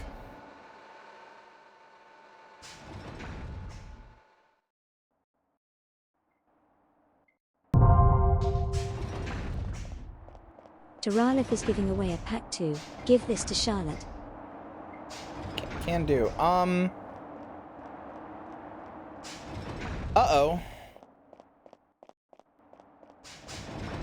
Uh-oh. Wait.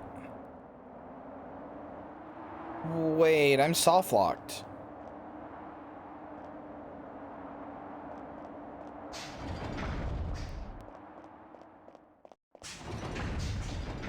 I have to shoot out the C4 with a rifle, and I don't have a rifle.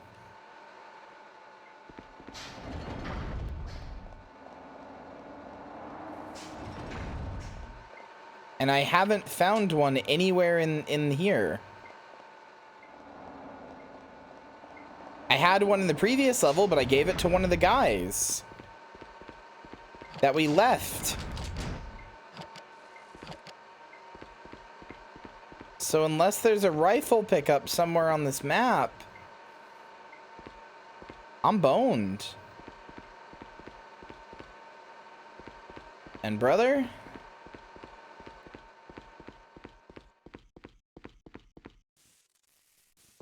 I'm not seeing one.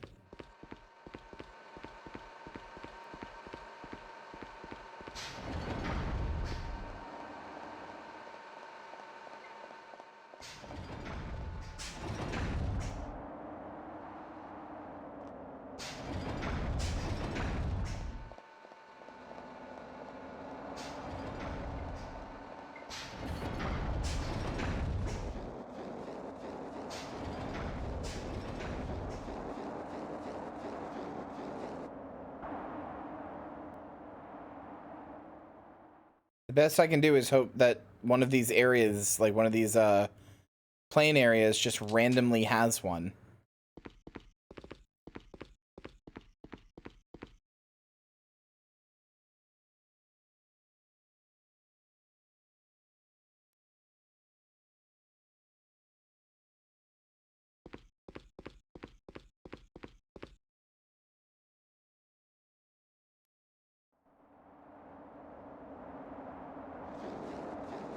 Oh no.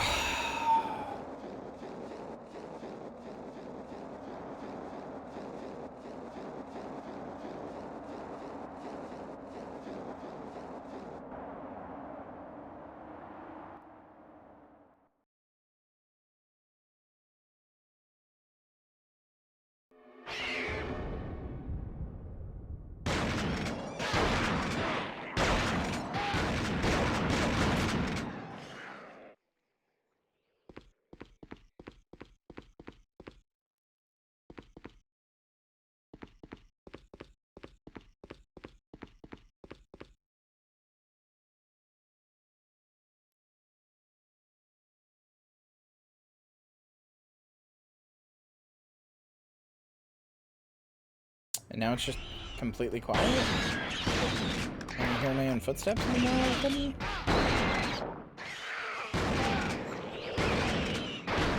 Oh my god.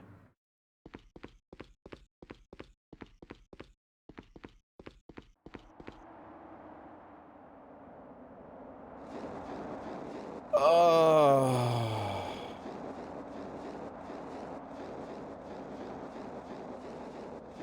It's just a scratch.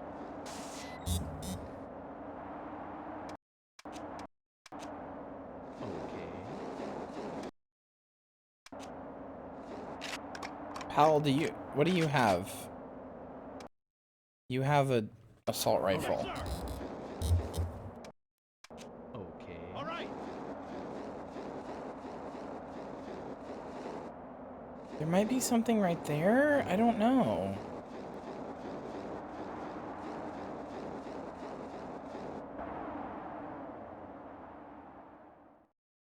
Can anybody look this up for me? I doubt you'll find anything. This game didn't exactly have a lot of, it was like pre-internet basically, so it didn't really, like pre-internet as we know it now. Didn't really have a lot of content on it from what I've looked up, but like...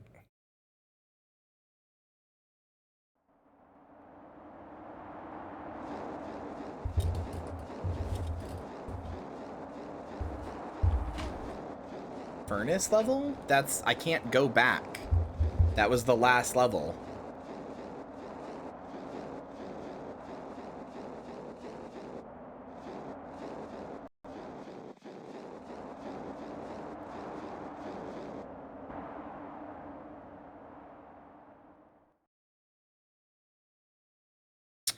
Alternatively, can somebody find me a cheat code for PCSX2, my very special PS2 that will like give me all weapons? Like a Game Shark code or something? I don't want to use those, but I mean, if I'm soft locked, I don't have a choice.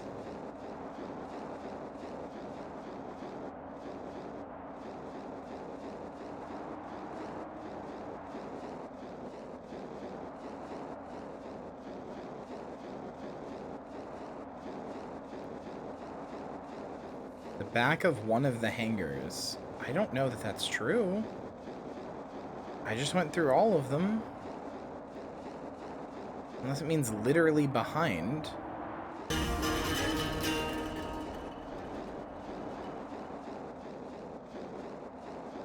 What a name. Thanks for the follow.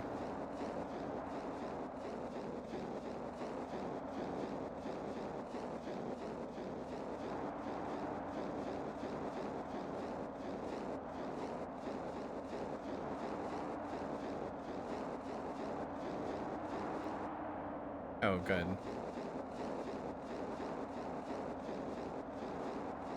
Come on, brother. This close to the end?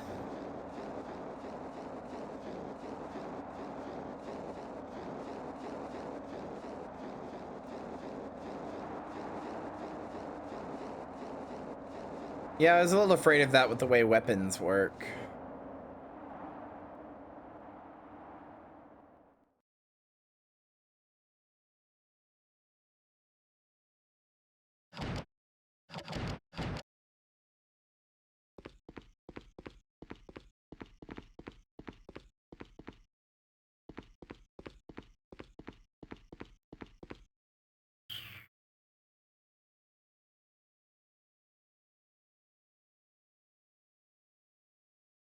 I don't know why it stops doing my footsteps in here after a certain point. Back of the plane's hangar. Which one?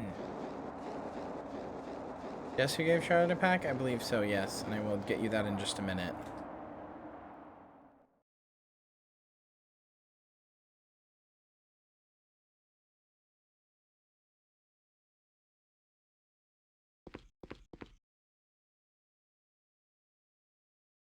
I was just looking through all of these. And I don't see anything here at the back. Here that I'm just not seeing? Okay, well, it's definitely not these first two.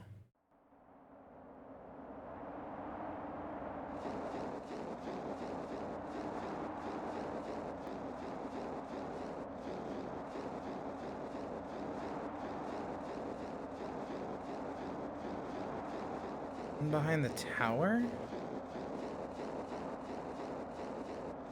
The hangar behind the tower, or there's a rifle behind the tower?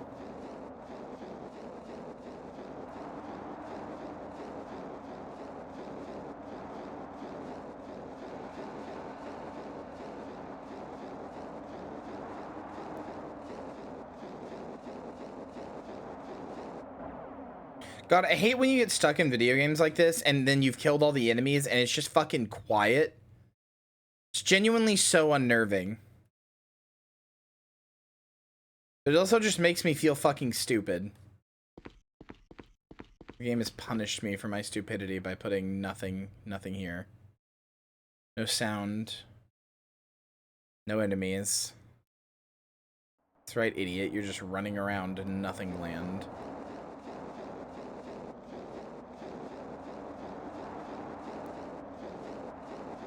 When you copy paste the exact thing it says on the wiki, yes. Wondering if this isn't only on PC version patch 1.2, because the console versions never would have gotten an update, so. Wait, is that it? Wait, is that it? Why would you... Oh my god, why would you do that? They punish you if you don't have one. They're like, fuck you, idiot.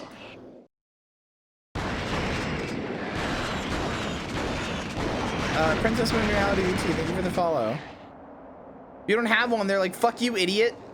Have a billion little guys. And also have the camera fuck up, and then your controls are weird.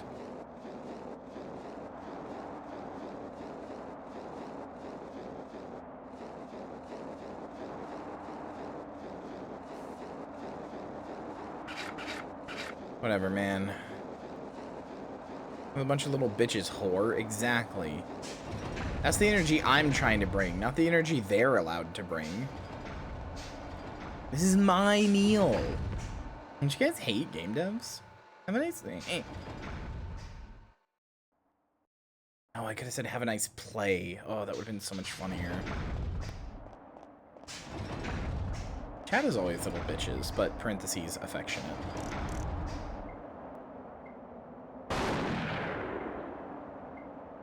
Sure, brother.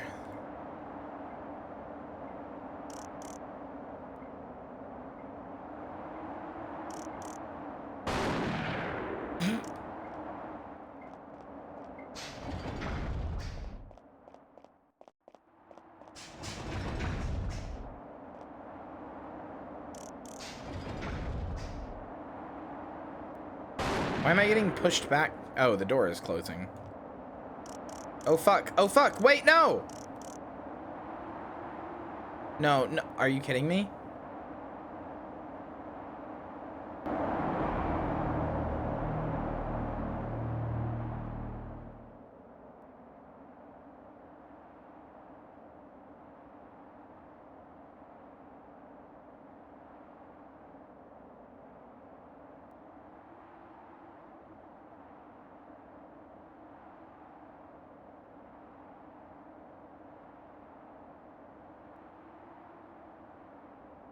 Mission failed. We'll get them next time. Well, that was the thing, everybody. Thanks for watching. We'll finish this at some point. Not tonight, though. I have places to be. So, thanks for watching, everybody. I am gonna get you over to Velvet. And this isn't a bit. I'm mad. I'm mad it was over. I got shit to do. And I'm not going to redo all that again. At least we know where it is. I will get it on my own, and then we'll continue this next time. Well, I'm going to touch VR grass, but anyway. Good night, goodbye, I love you. Where am I going? To a fucking party. I said that. You never listen to me, Mom! Anyway. Good night, goodbye, I love you. I'll see you guys tomorrow for something. I don't remember what it was. I think it's Road Casino. I don't even know my own damn schedule. Yeah, it's Road Casino Golden Light. Yeah. Probably. I don't know. I might change that because that game's kind of hard to play. But I also like it, so we'll see. Anyway, good night, goodbye, I love you. I'll see you then. Bye.